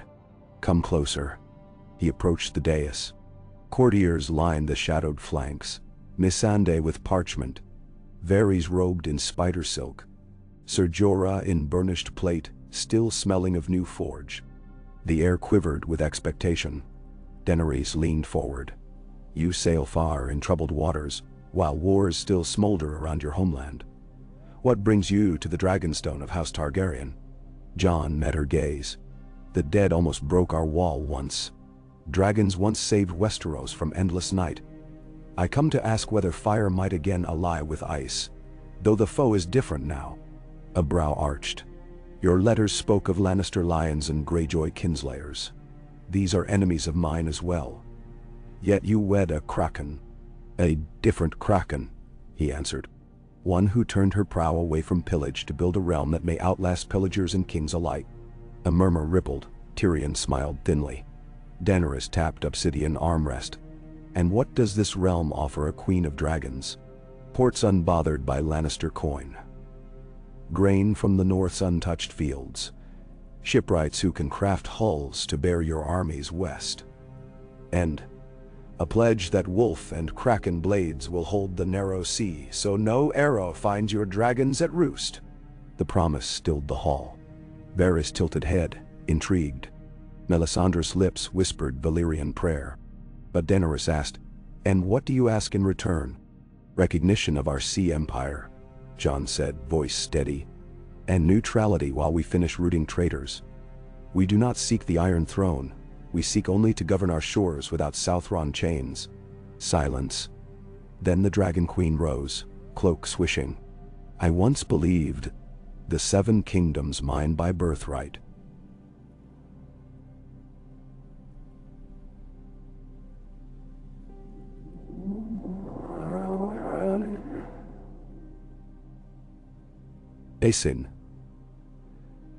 Pacing. But the longer I chase crowns, the clearer I see peoples. Needs way more than iron chairs. She paused before Jon, eyes earnest. "If I grant you independence, will you stand aside when I ride for King's Landing?" Jon answered without hesitation. "We will not raise sword for or against you in that war, unless Cersei marches north. The Riverlands may choose their own allegiance, but our ships will keep your supply lines clear at fair price." A sharp inhale from Jorah. Tyrion's nod was almost imperceptible. Daenerys extended a hand.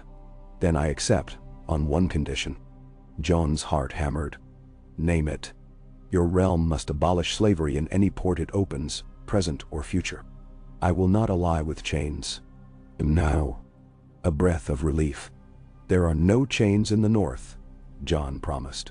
"And Asha freed thralls before we wed." "Words are wind," she replied.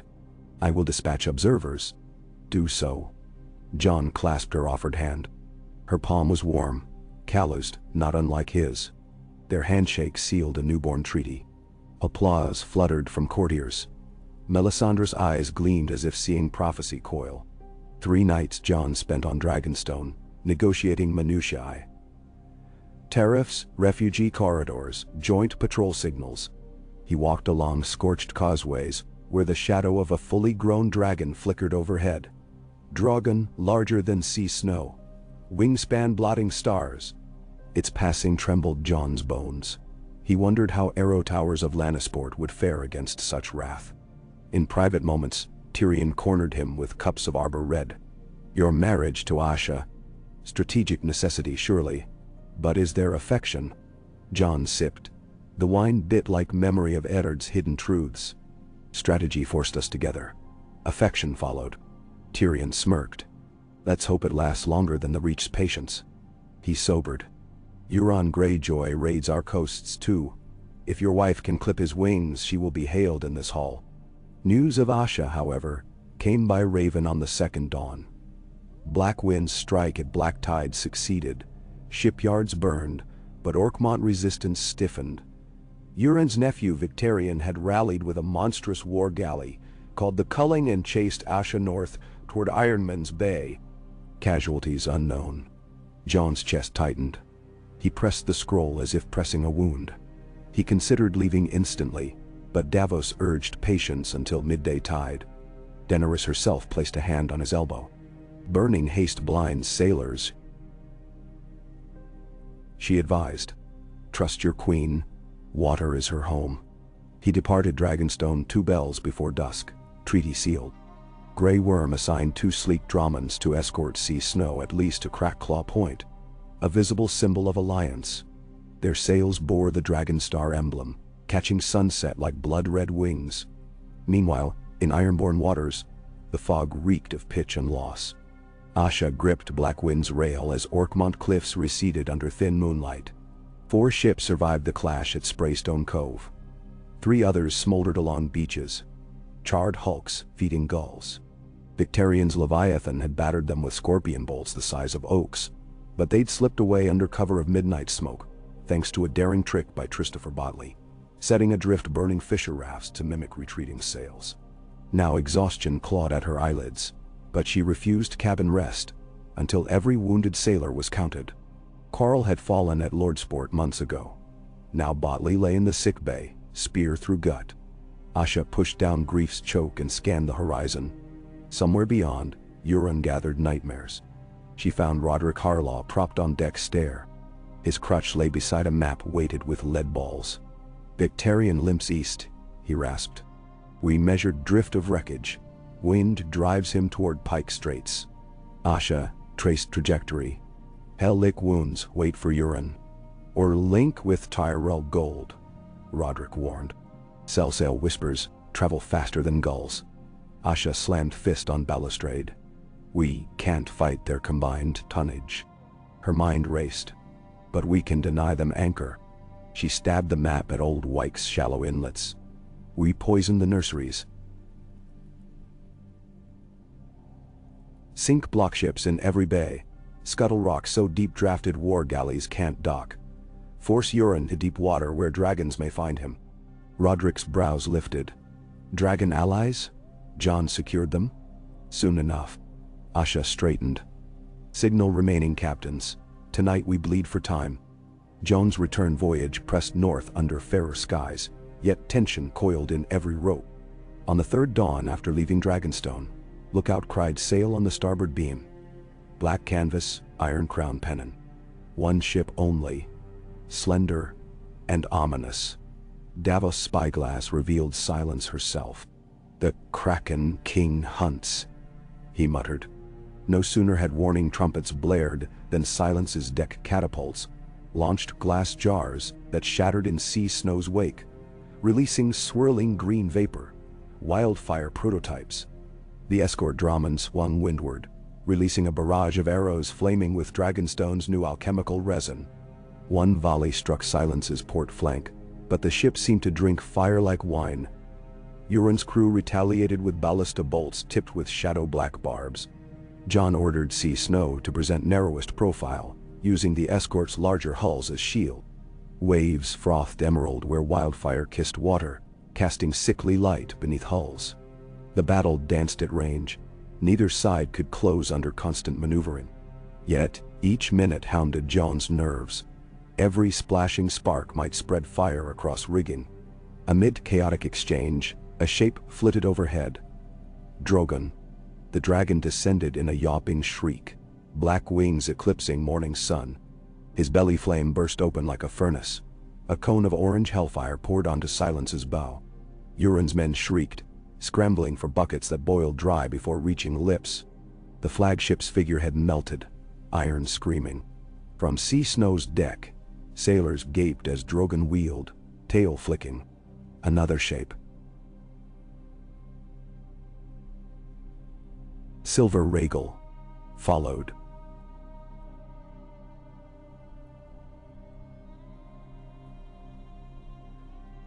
Strafing Silence's stern, the warship erupted into a moving bonfire.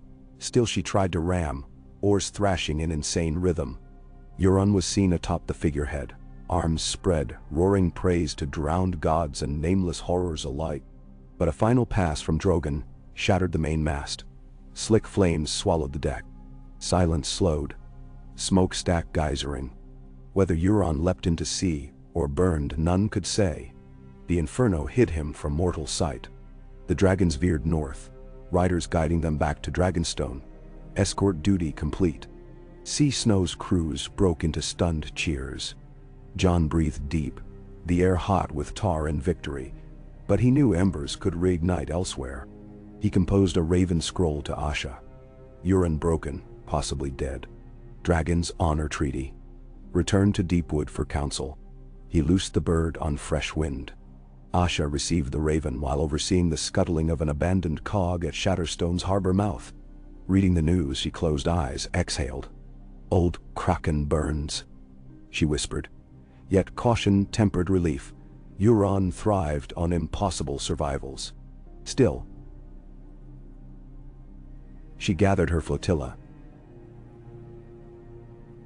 Steering northward, the Sea Wolves reunited at Bear Island's Oakland Cove, welcomed by Lyanna's warriors who lined cliffs with black fur banners.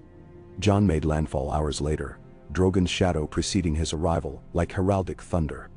The lovers met upon kelp-strewn beach beneath leaning pines, wordless embrace sealing weeks of separation. Council assembled inside the Bear Hall, where massive cedar trunks formed ribs of a wooden leviathan. Snowmelt dripped from roof eaves, beating soft rhythm on hides stretched between pillars. Reports flowed. Tyrell Knights had retreated to Ashford after supply disaster. Old Town's harbor master begged truce.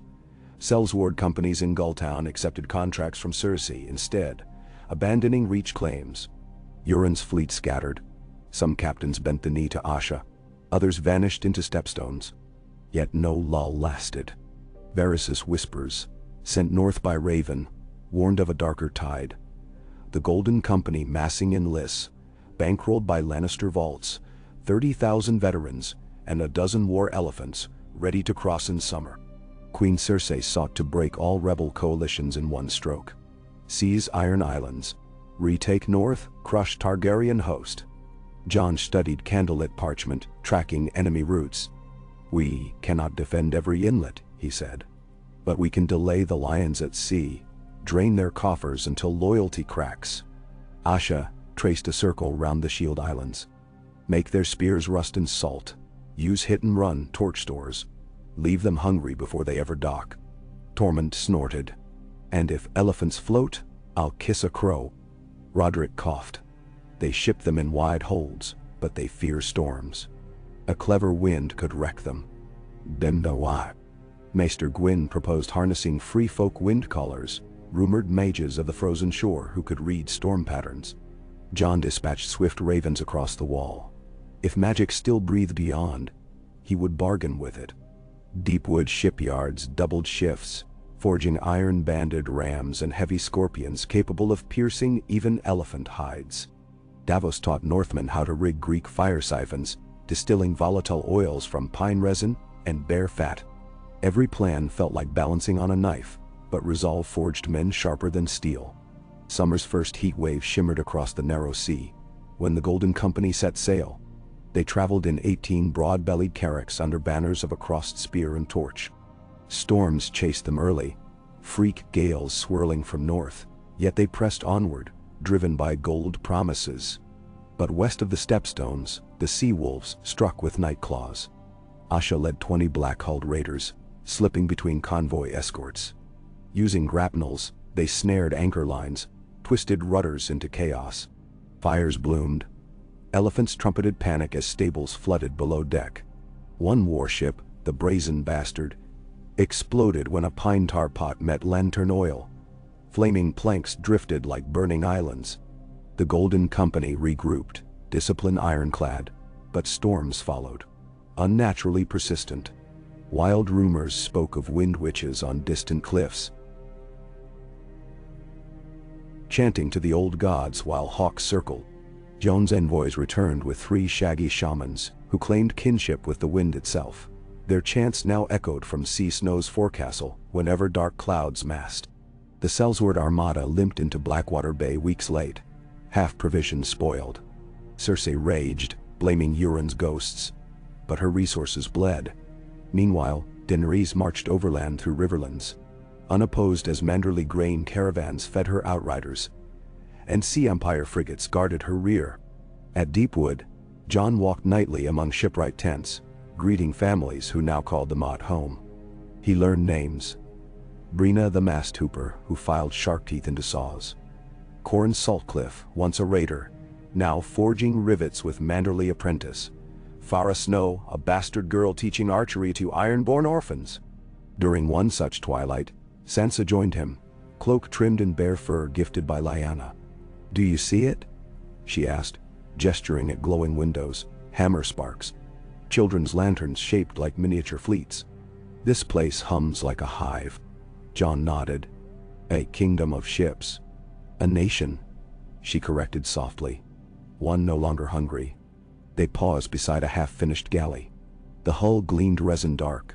Carved at prow, a wolf head held a kraken tentacle, as though in playful tug. "We need a name," Sansa mused. Jon considered. "Unity." Sansa smiled faintly. "A fine ship, then." Asha emerged from scaffolding, smudged with oak dust. "A mere one when she sails. But there is another matter." She produced a folded scrap. "Varys' latest. Cersei now withdrew from public view, rumored pregnant, sowing court intrigue to delay Daenerys until mercenaries regrouped. While lions claw each other, we breathe. Perhaps it's time we hold a moot of our own, invite every clan chief, island captain, and river lord.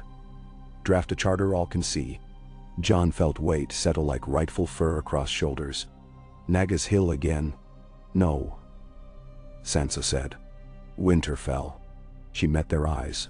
"Let the Sea Empire's charter be written under the heart tree, where northern oaths have lived 1,000 years.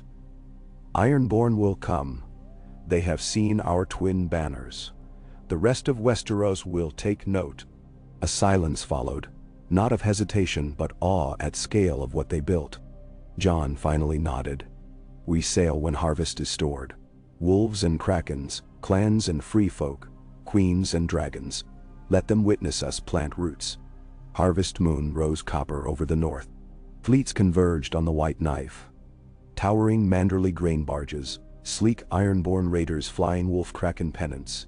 Free folk coracles daubed with crude bear sigils. They ascended the river in joyous procession, horns echoing off birch groves. Villagers lined banks, bewildered yet hopeful. No reaver plundered, no spear raised. Kids chased alongside on ponies, wide-eyed at foreign sails. Winterfell's rebuilt ramparts bore garlands of pine and seaweed intertwined. Sansa's household knights directed camps outside walls, careful to keep ancient barrow sites undisturbed. Arya Stark, returned from Braavosi wanderings, arrived on Ghost Grey mare, curiosity alight. She embraced Jon fiercely, eyed Asha with sly grin, then vanished into crowd like a cat among gulls. The heart tree in Winterfell's Godswood had seen conquest, betrayal, resurrection. Now it saw something unseen, a circle of leaders from lands once divided by blood feud. Jon wore simple blacks. Asha a sleeveless leather jerkin adorned by silver kraken clasps. Daenerys arrived unexpected, dropping from Drogon's saddle into courtyard dust, bringing Tyrion and Grey Worm. Her presence turned heads, yet she bowed to the heart tree's silent watchers, acknowledging guests. Under red leaves, a single parchment was unrolled on a weirwood plank table. Quills of raven feather dipped in ironwood ink scratched lines that would change maps. "We, the signatories, forged the Confederation of Salt and Snow, sovereign over northern kingdoms and iron isles, bound by sea law and clan moots, vowing free ports, abolition of bondage, mutual defense, and impartial trade."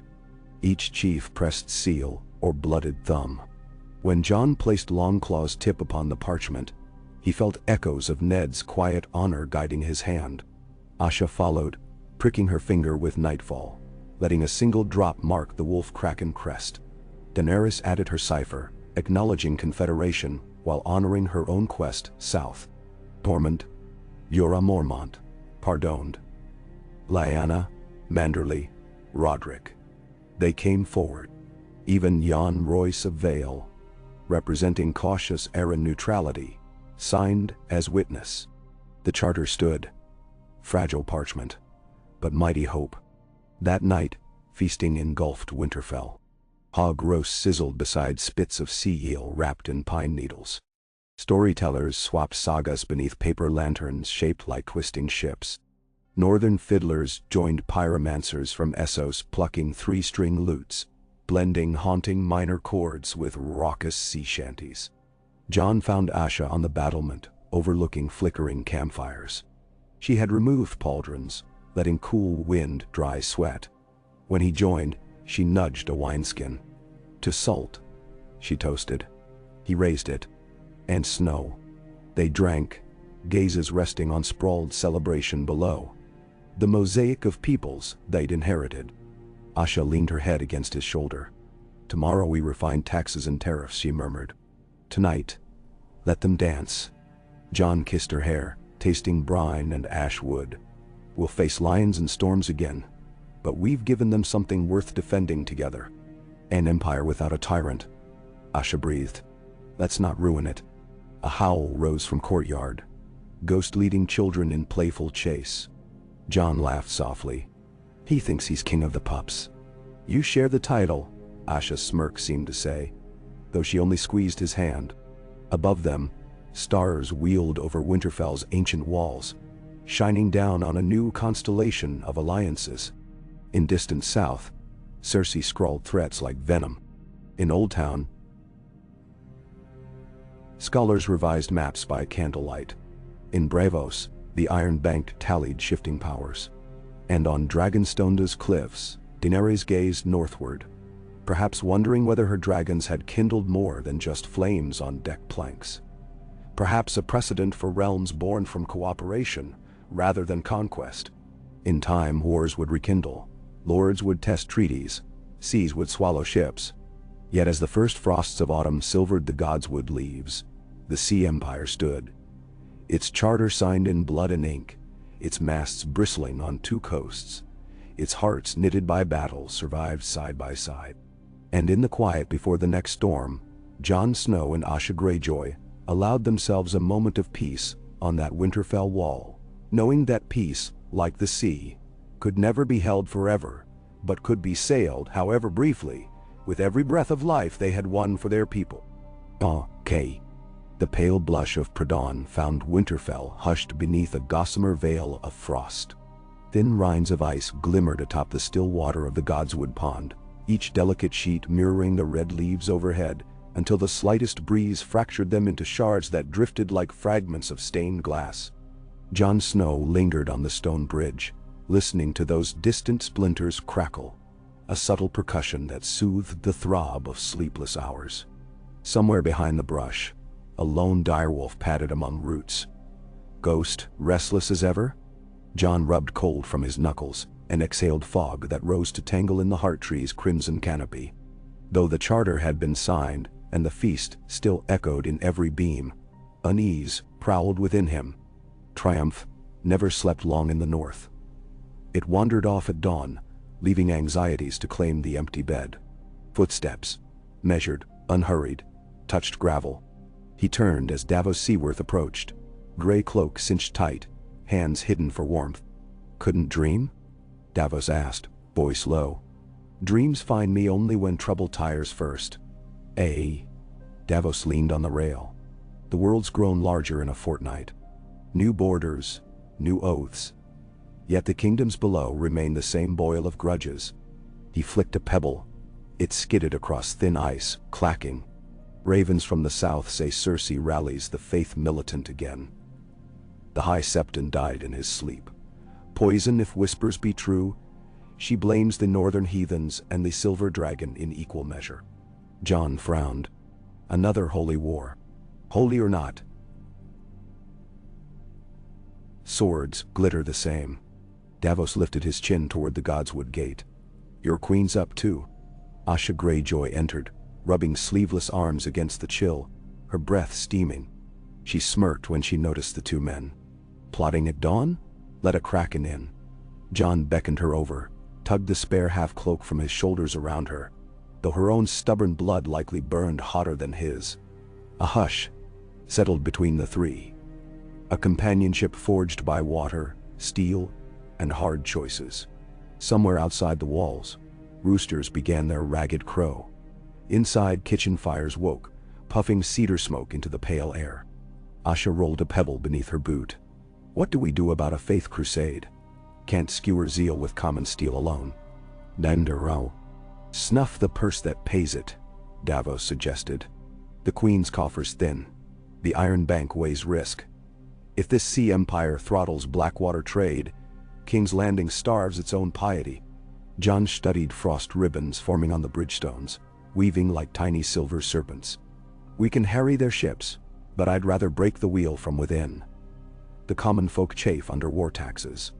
If we flood the crownlands with grain from White Harbor, free grain, they may rethink which banners protect their bellies. Asha's grin curved. Starve them with kindness. I can lend sails, but we'll need safe anchorages south of Cracklaw. Driftmark, Davos said. House Valerian holds old ties to Targaryen cause. They'll harbor grain fleet for dragon favor, and coin. Jon nodded. I'll write Lord Corley's. We'll escort the first run ourselves. A horn sounded faintly beyond Winterfell's outer wall. Two drawn notes rising. Summons to the Norwick Gate. They traded glances, tension sharpening. Jon strode for the exit, cloak flowing. Asha matched his pace, Davos falling in behind. They arrived in the bailey, under slanting sunlight. A dust-caked courier knelt before the guardhouse, face drawn from days of hard riding. He pressed a ribbon-sealed cylinder into Jon's gloves.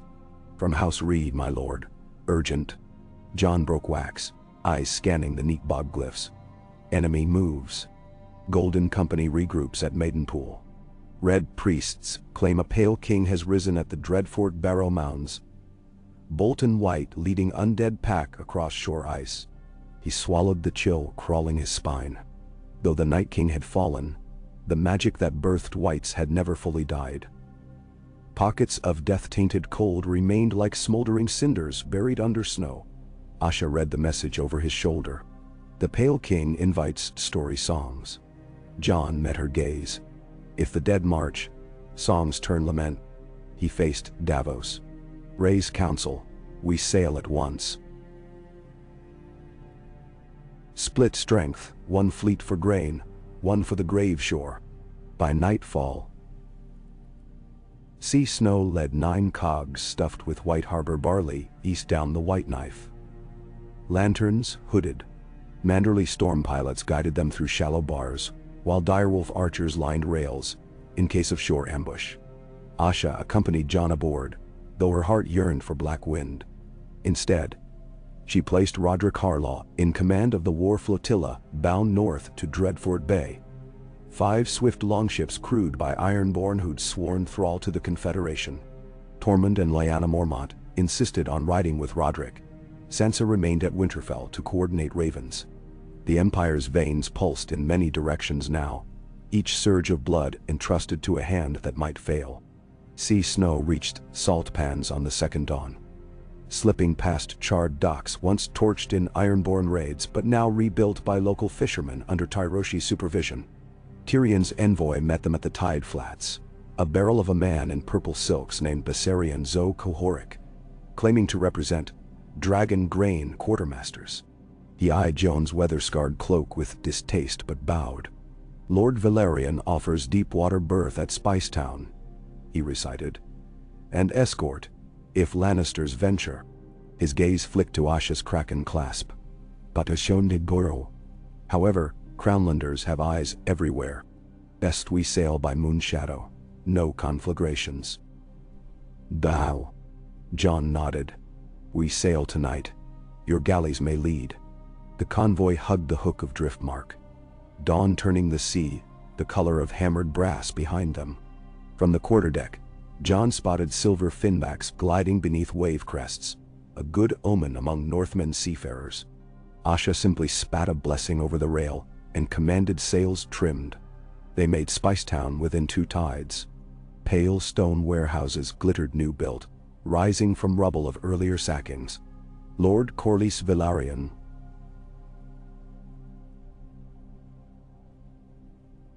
Lynn and white-haired greeted them on the pier, ringed by armored guards in seahorse livery. He clasped Joan's wrist firmly. "My harbor stands with wolves and dragons," Corlys said, voice deep as anchor chain. "Yet coin flows two ways." "How fares the queen in the North's treasury?" "Grain buys loyalty first," Jon answered. "The sea will pay interest when ports open." Corlys chuckled. Spoken like a merchant prince. "My lord de Crownlands watch these docks. Offload fast, then vanish." That night laborers swarmed holds under shield of stacked crates to hide their work. Before sunrise, 9 cogs slipped out. Hulls lighter but hearts heavier with new rumors whispered by dockhands. The Golden Company had seized Harrenhal, elephants grazed on ruined lands, and a pale rider preached in the Stormlands, promising immunity from hunger to those who kneel.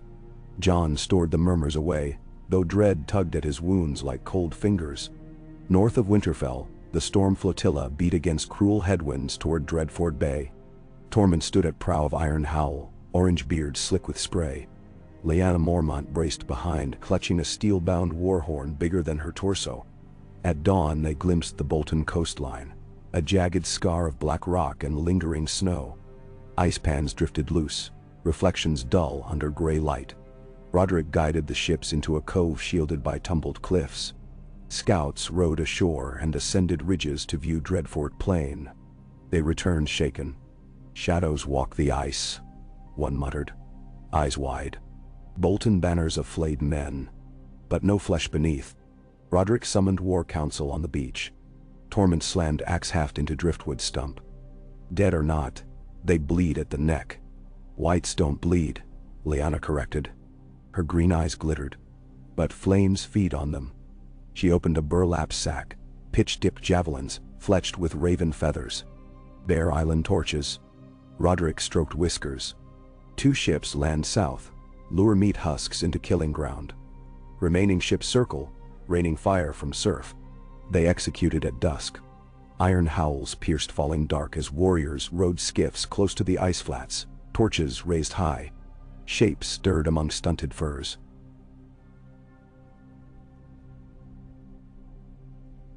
Hunched silhouettes stitched of ragged skin and gray rime. They shuffled toward fire like moths, arms stiff. At their head staggered a grotesque figure wearing Bolton flayed face cloak, turned inside out, its skull half gone, ice crystals crowning greasy hair. Ramsay returned from pyre. Lyanna's stomach churned, yet she stood firm atop boulder outcrop. With a roar she hurled first javelin. The shaft thudded into a white sternum and burst aflame, blue-white tongues racing over its corpse. Others followed, raining from cliff edges. Whites recoiled then pressed on, fire licking but not stopping until skulls cracked. Tormund met the front wave with froth-flecked rage, axe smashing ribs, boot punting heads across ice. Roderick's arrow arcs covered his flanks. Within heartbeats, the killing ground smoked with burning carrion. Ramsay Thing lunged for Lyanna, nails black claws. She stepped aside, slashed its throat, then plunged a knife of dragonglass up through palate into brain. The corpse quivered, collapsed. But deeper in forest, more shapes emerged, an unending tide. Free folk shouted alarm. Cliffs trembled with undead groans. Roderick signaled ships. They lobbed pots of burning whale fat onto tree line. Branches whooshed, casting wild shadows. A howl rose behind. The Bolton castle gate yawned, disgorging a pale giant half covered in chain, its eyes twin blue lanterns. It carried a massive spiked flail formed of melted iron gates. Tormund's curse echoed. Ice giant. Retreat horns blew. Warriors sprinted across slick shore, whites in pursuit. Skiffs launched half full, one capsized beneath clawing dead. Lyanna shoved a wounded Nori onto boat, then slipped on ice. The giant's flail smashed down, cracking shore rock 3 feet away, sending shards whistling. Roderick hurled a grapnel from deck of Siren's Teeth, rope snaking across ice. Lyanna grabbed hold. Sailors hauled her thrashing onto rail. The giant waded into surf, swinging at hull. Masts shuddered. Roderick bellowed. Scorpions! Arrows thick as fence posts launched, skewering Giant's chest. It roared, wrenching free, but each bolt ignited alchemist resin from dragonstone. Flame raced across its skin like wildfire on parchment. The colossus toppled, steam hissing. Boats paddled madly. Tormund heaved last rower aboard and leapt, his boots splashing a heartbeat ahead of grasping hands. As ships backed oars, a sheet of ghostly figures amassed at shoreline, their empty eyes reflecting the burning giant like priests worshipping pyre gods. Roderick's jaw hardened, eyes moist. We've thinned them, but not broken source. Something deep in Dreadfort crypts stirs them. Lyanna wiped blood from cheek. Then we return with more fire, and dragonglass by the cart. At Winterfell, Jon read the Raven from Roderick beneath flicker of hearth. His face tightened. Asha skimmed the same lines, hissing. Whites again. I thought that bloody war over. Nine. The magic wasn't slain. Only its shepherd. Jon murmured. If some sorcerer awakened these dead, we find and silence them. Sansa stepped from shadow. A sorcerer, or relic, within the Dreadfort crypts. She placed a cracked leather tome on table. Maester Luwin kept notes of Bolton lore. Speaks of a weirwood heart carved by red kings before they flayed their first enemy. They say it drinks blood beneath the castle still. Jon traced faded script. Pale roots drain the warm bones until the white weirwood dreams, penned centuries ago by a wandering scribe. He shut the book. If that heart drinks death, it could birth whites with right words. Asha unsheathed Nightfall, blade gleaming blue-gray. Then we carve it out. Assemble a strike crew. No armies, only steel and flame. Jon nodded. 8 dawn. They sailed upriver covertly with the fog. Sea snow bore Jon, Asha, Davos, Arya Stark, Melisandre, invited for fire magic, and a dozen silent killers from Bear Island and Pike. Ghost crouched at prow, red eyes blazing. The river narrowed into a winter ribbon hemmed by pine. Nightfall parted mist like a prow of its own. Arya's breath of the shadow, a brave Osi blade, flashed hungry silver. They beached below Dreadfort's crumbling quay. Melisandre disembarked last, scarlet cloak billowing. She knelt, pressed palm to frozen mud, murmuring Valyrian, Zuldrizes Idruta. Flames guttered from her palm, leaving ash-scented sigils glowing. Asha surveyed dark ramparts. Gate stands open, bait. Arya grinned. So we climb. She vanished into shadow, quiet as falling snow. Ropes hissed upward.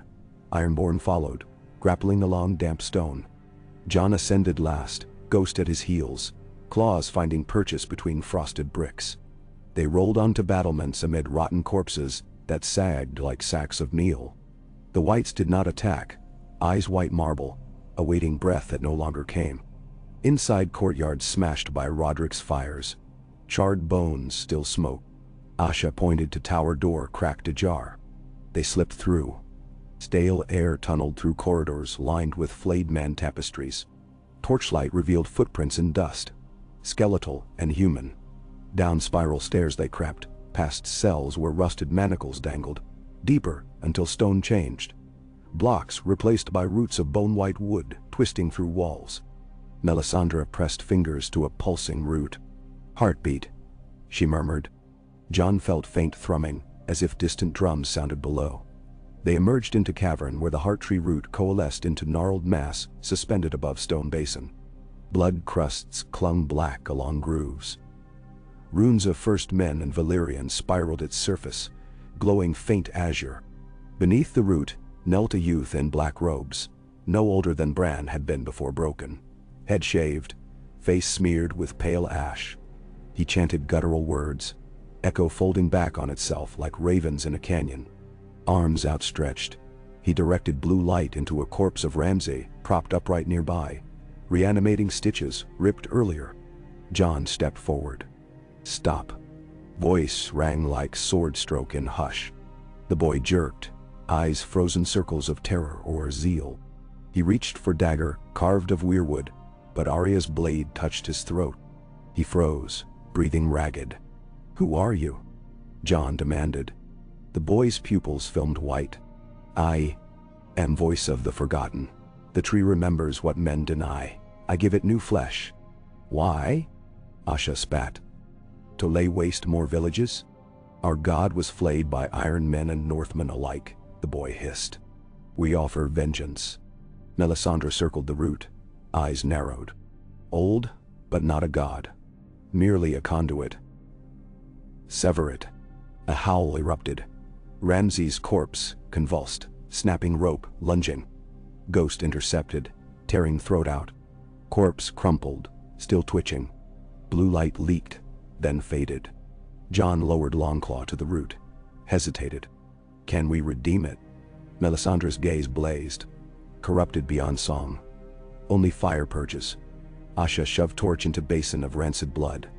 Flames erupted, catching root in tongues of orange and black. The boy shrieked, but Arya knocked him cold with pommel. The root writhed, cracks spiderwebbing, azure light sputtering chaotic bursts. Jon and Asha retreated upstairs, dragging boy. Behind them cavern roared as flame kissed ancient sap. Oily smoke chased them through tunnels. They burst into courtyard. Whites on walls collapsed lifeless, puppets freed from strings. Roof beams groaned, and whole tower above heart rooms shuddered. "Time to leave," Davos barked. They sprinted across yard, past flaming stables, to battlement ropes. Asha descended first, then Arya with captive. Jon last, watching Dreadfort sag inward like a man gut-stabbed. Timbers splitting under heat of unnatural fire. Skiffs bore them to sea snow, as tower collapsed in thunderous plume. Sparks showered black sky. Melisandre stood at stern, hair whipping, eyes reflecting pillars of flame. "The shadow is cut," she whispered. Jon stared until the flames blended with stars. In that silent mixing he felt some ancient ledger close. Bolton malice burned to cinder. They delivered the cultist boy to Winterfell. Maester Gwyn's draughts woke him. Interrogation revealed fragments. Orphan found by stranger cloaked in Kraken blue. Stranger taught him the words. Fed Bolton blood to root. When Asha heard, her brow furrowed. Kraken blue. She repeated, eyes dark. Victarion? Unlikely. Euron? Perhaps alive after all. Weaving chaos. As winter's edge sharpened, fresh ravens brought new tempests. The Golden Company began sapping King's Landing walls. Cersei poisoned several lords suspected of treason. Daenerys camped near Rosby, dragons cruising over fields, coring Lannister morale. In council, Jon addressed throng of captains and chiefs. The realm's at pivot. If lions fall and dragons rule, our treaty must stand. We cannot let war devour the small folk. Manderly recommended sending relief convoys to riverlands still scorched. Asha suggested riding Lannisport to break Cersei's purse.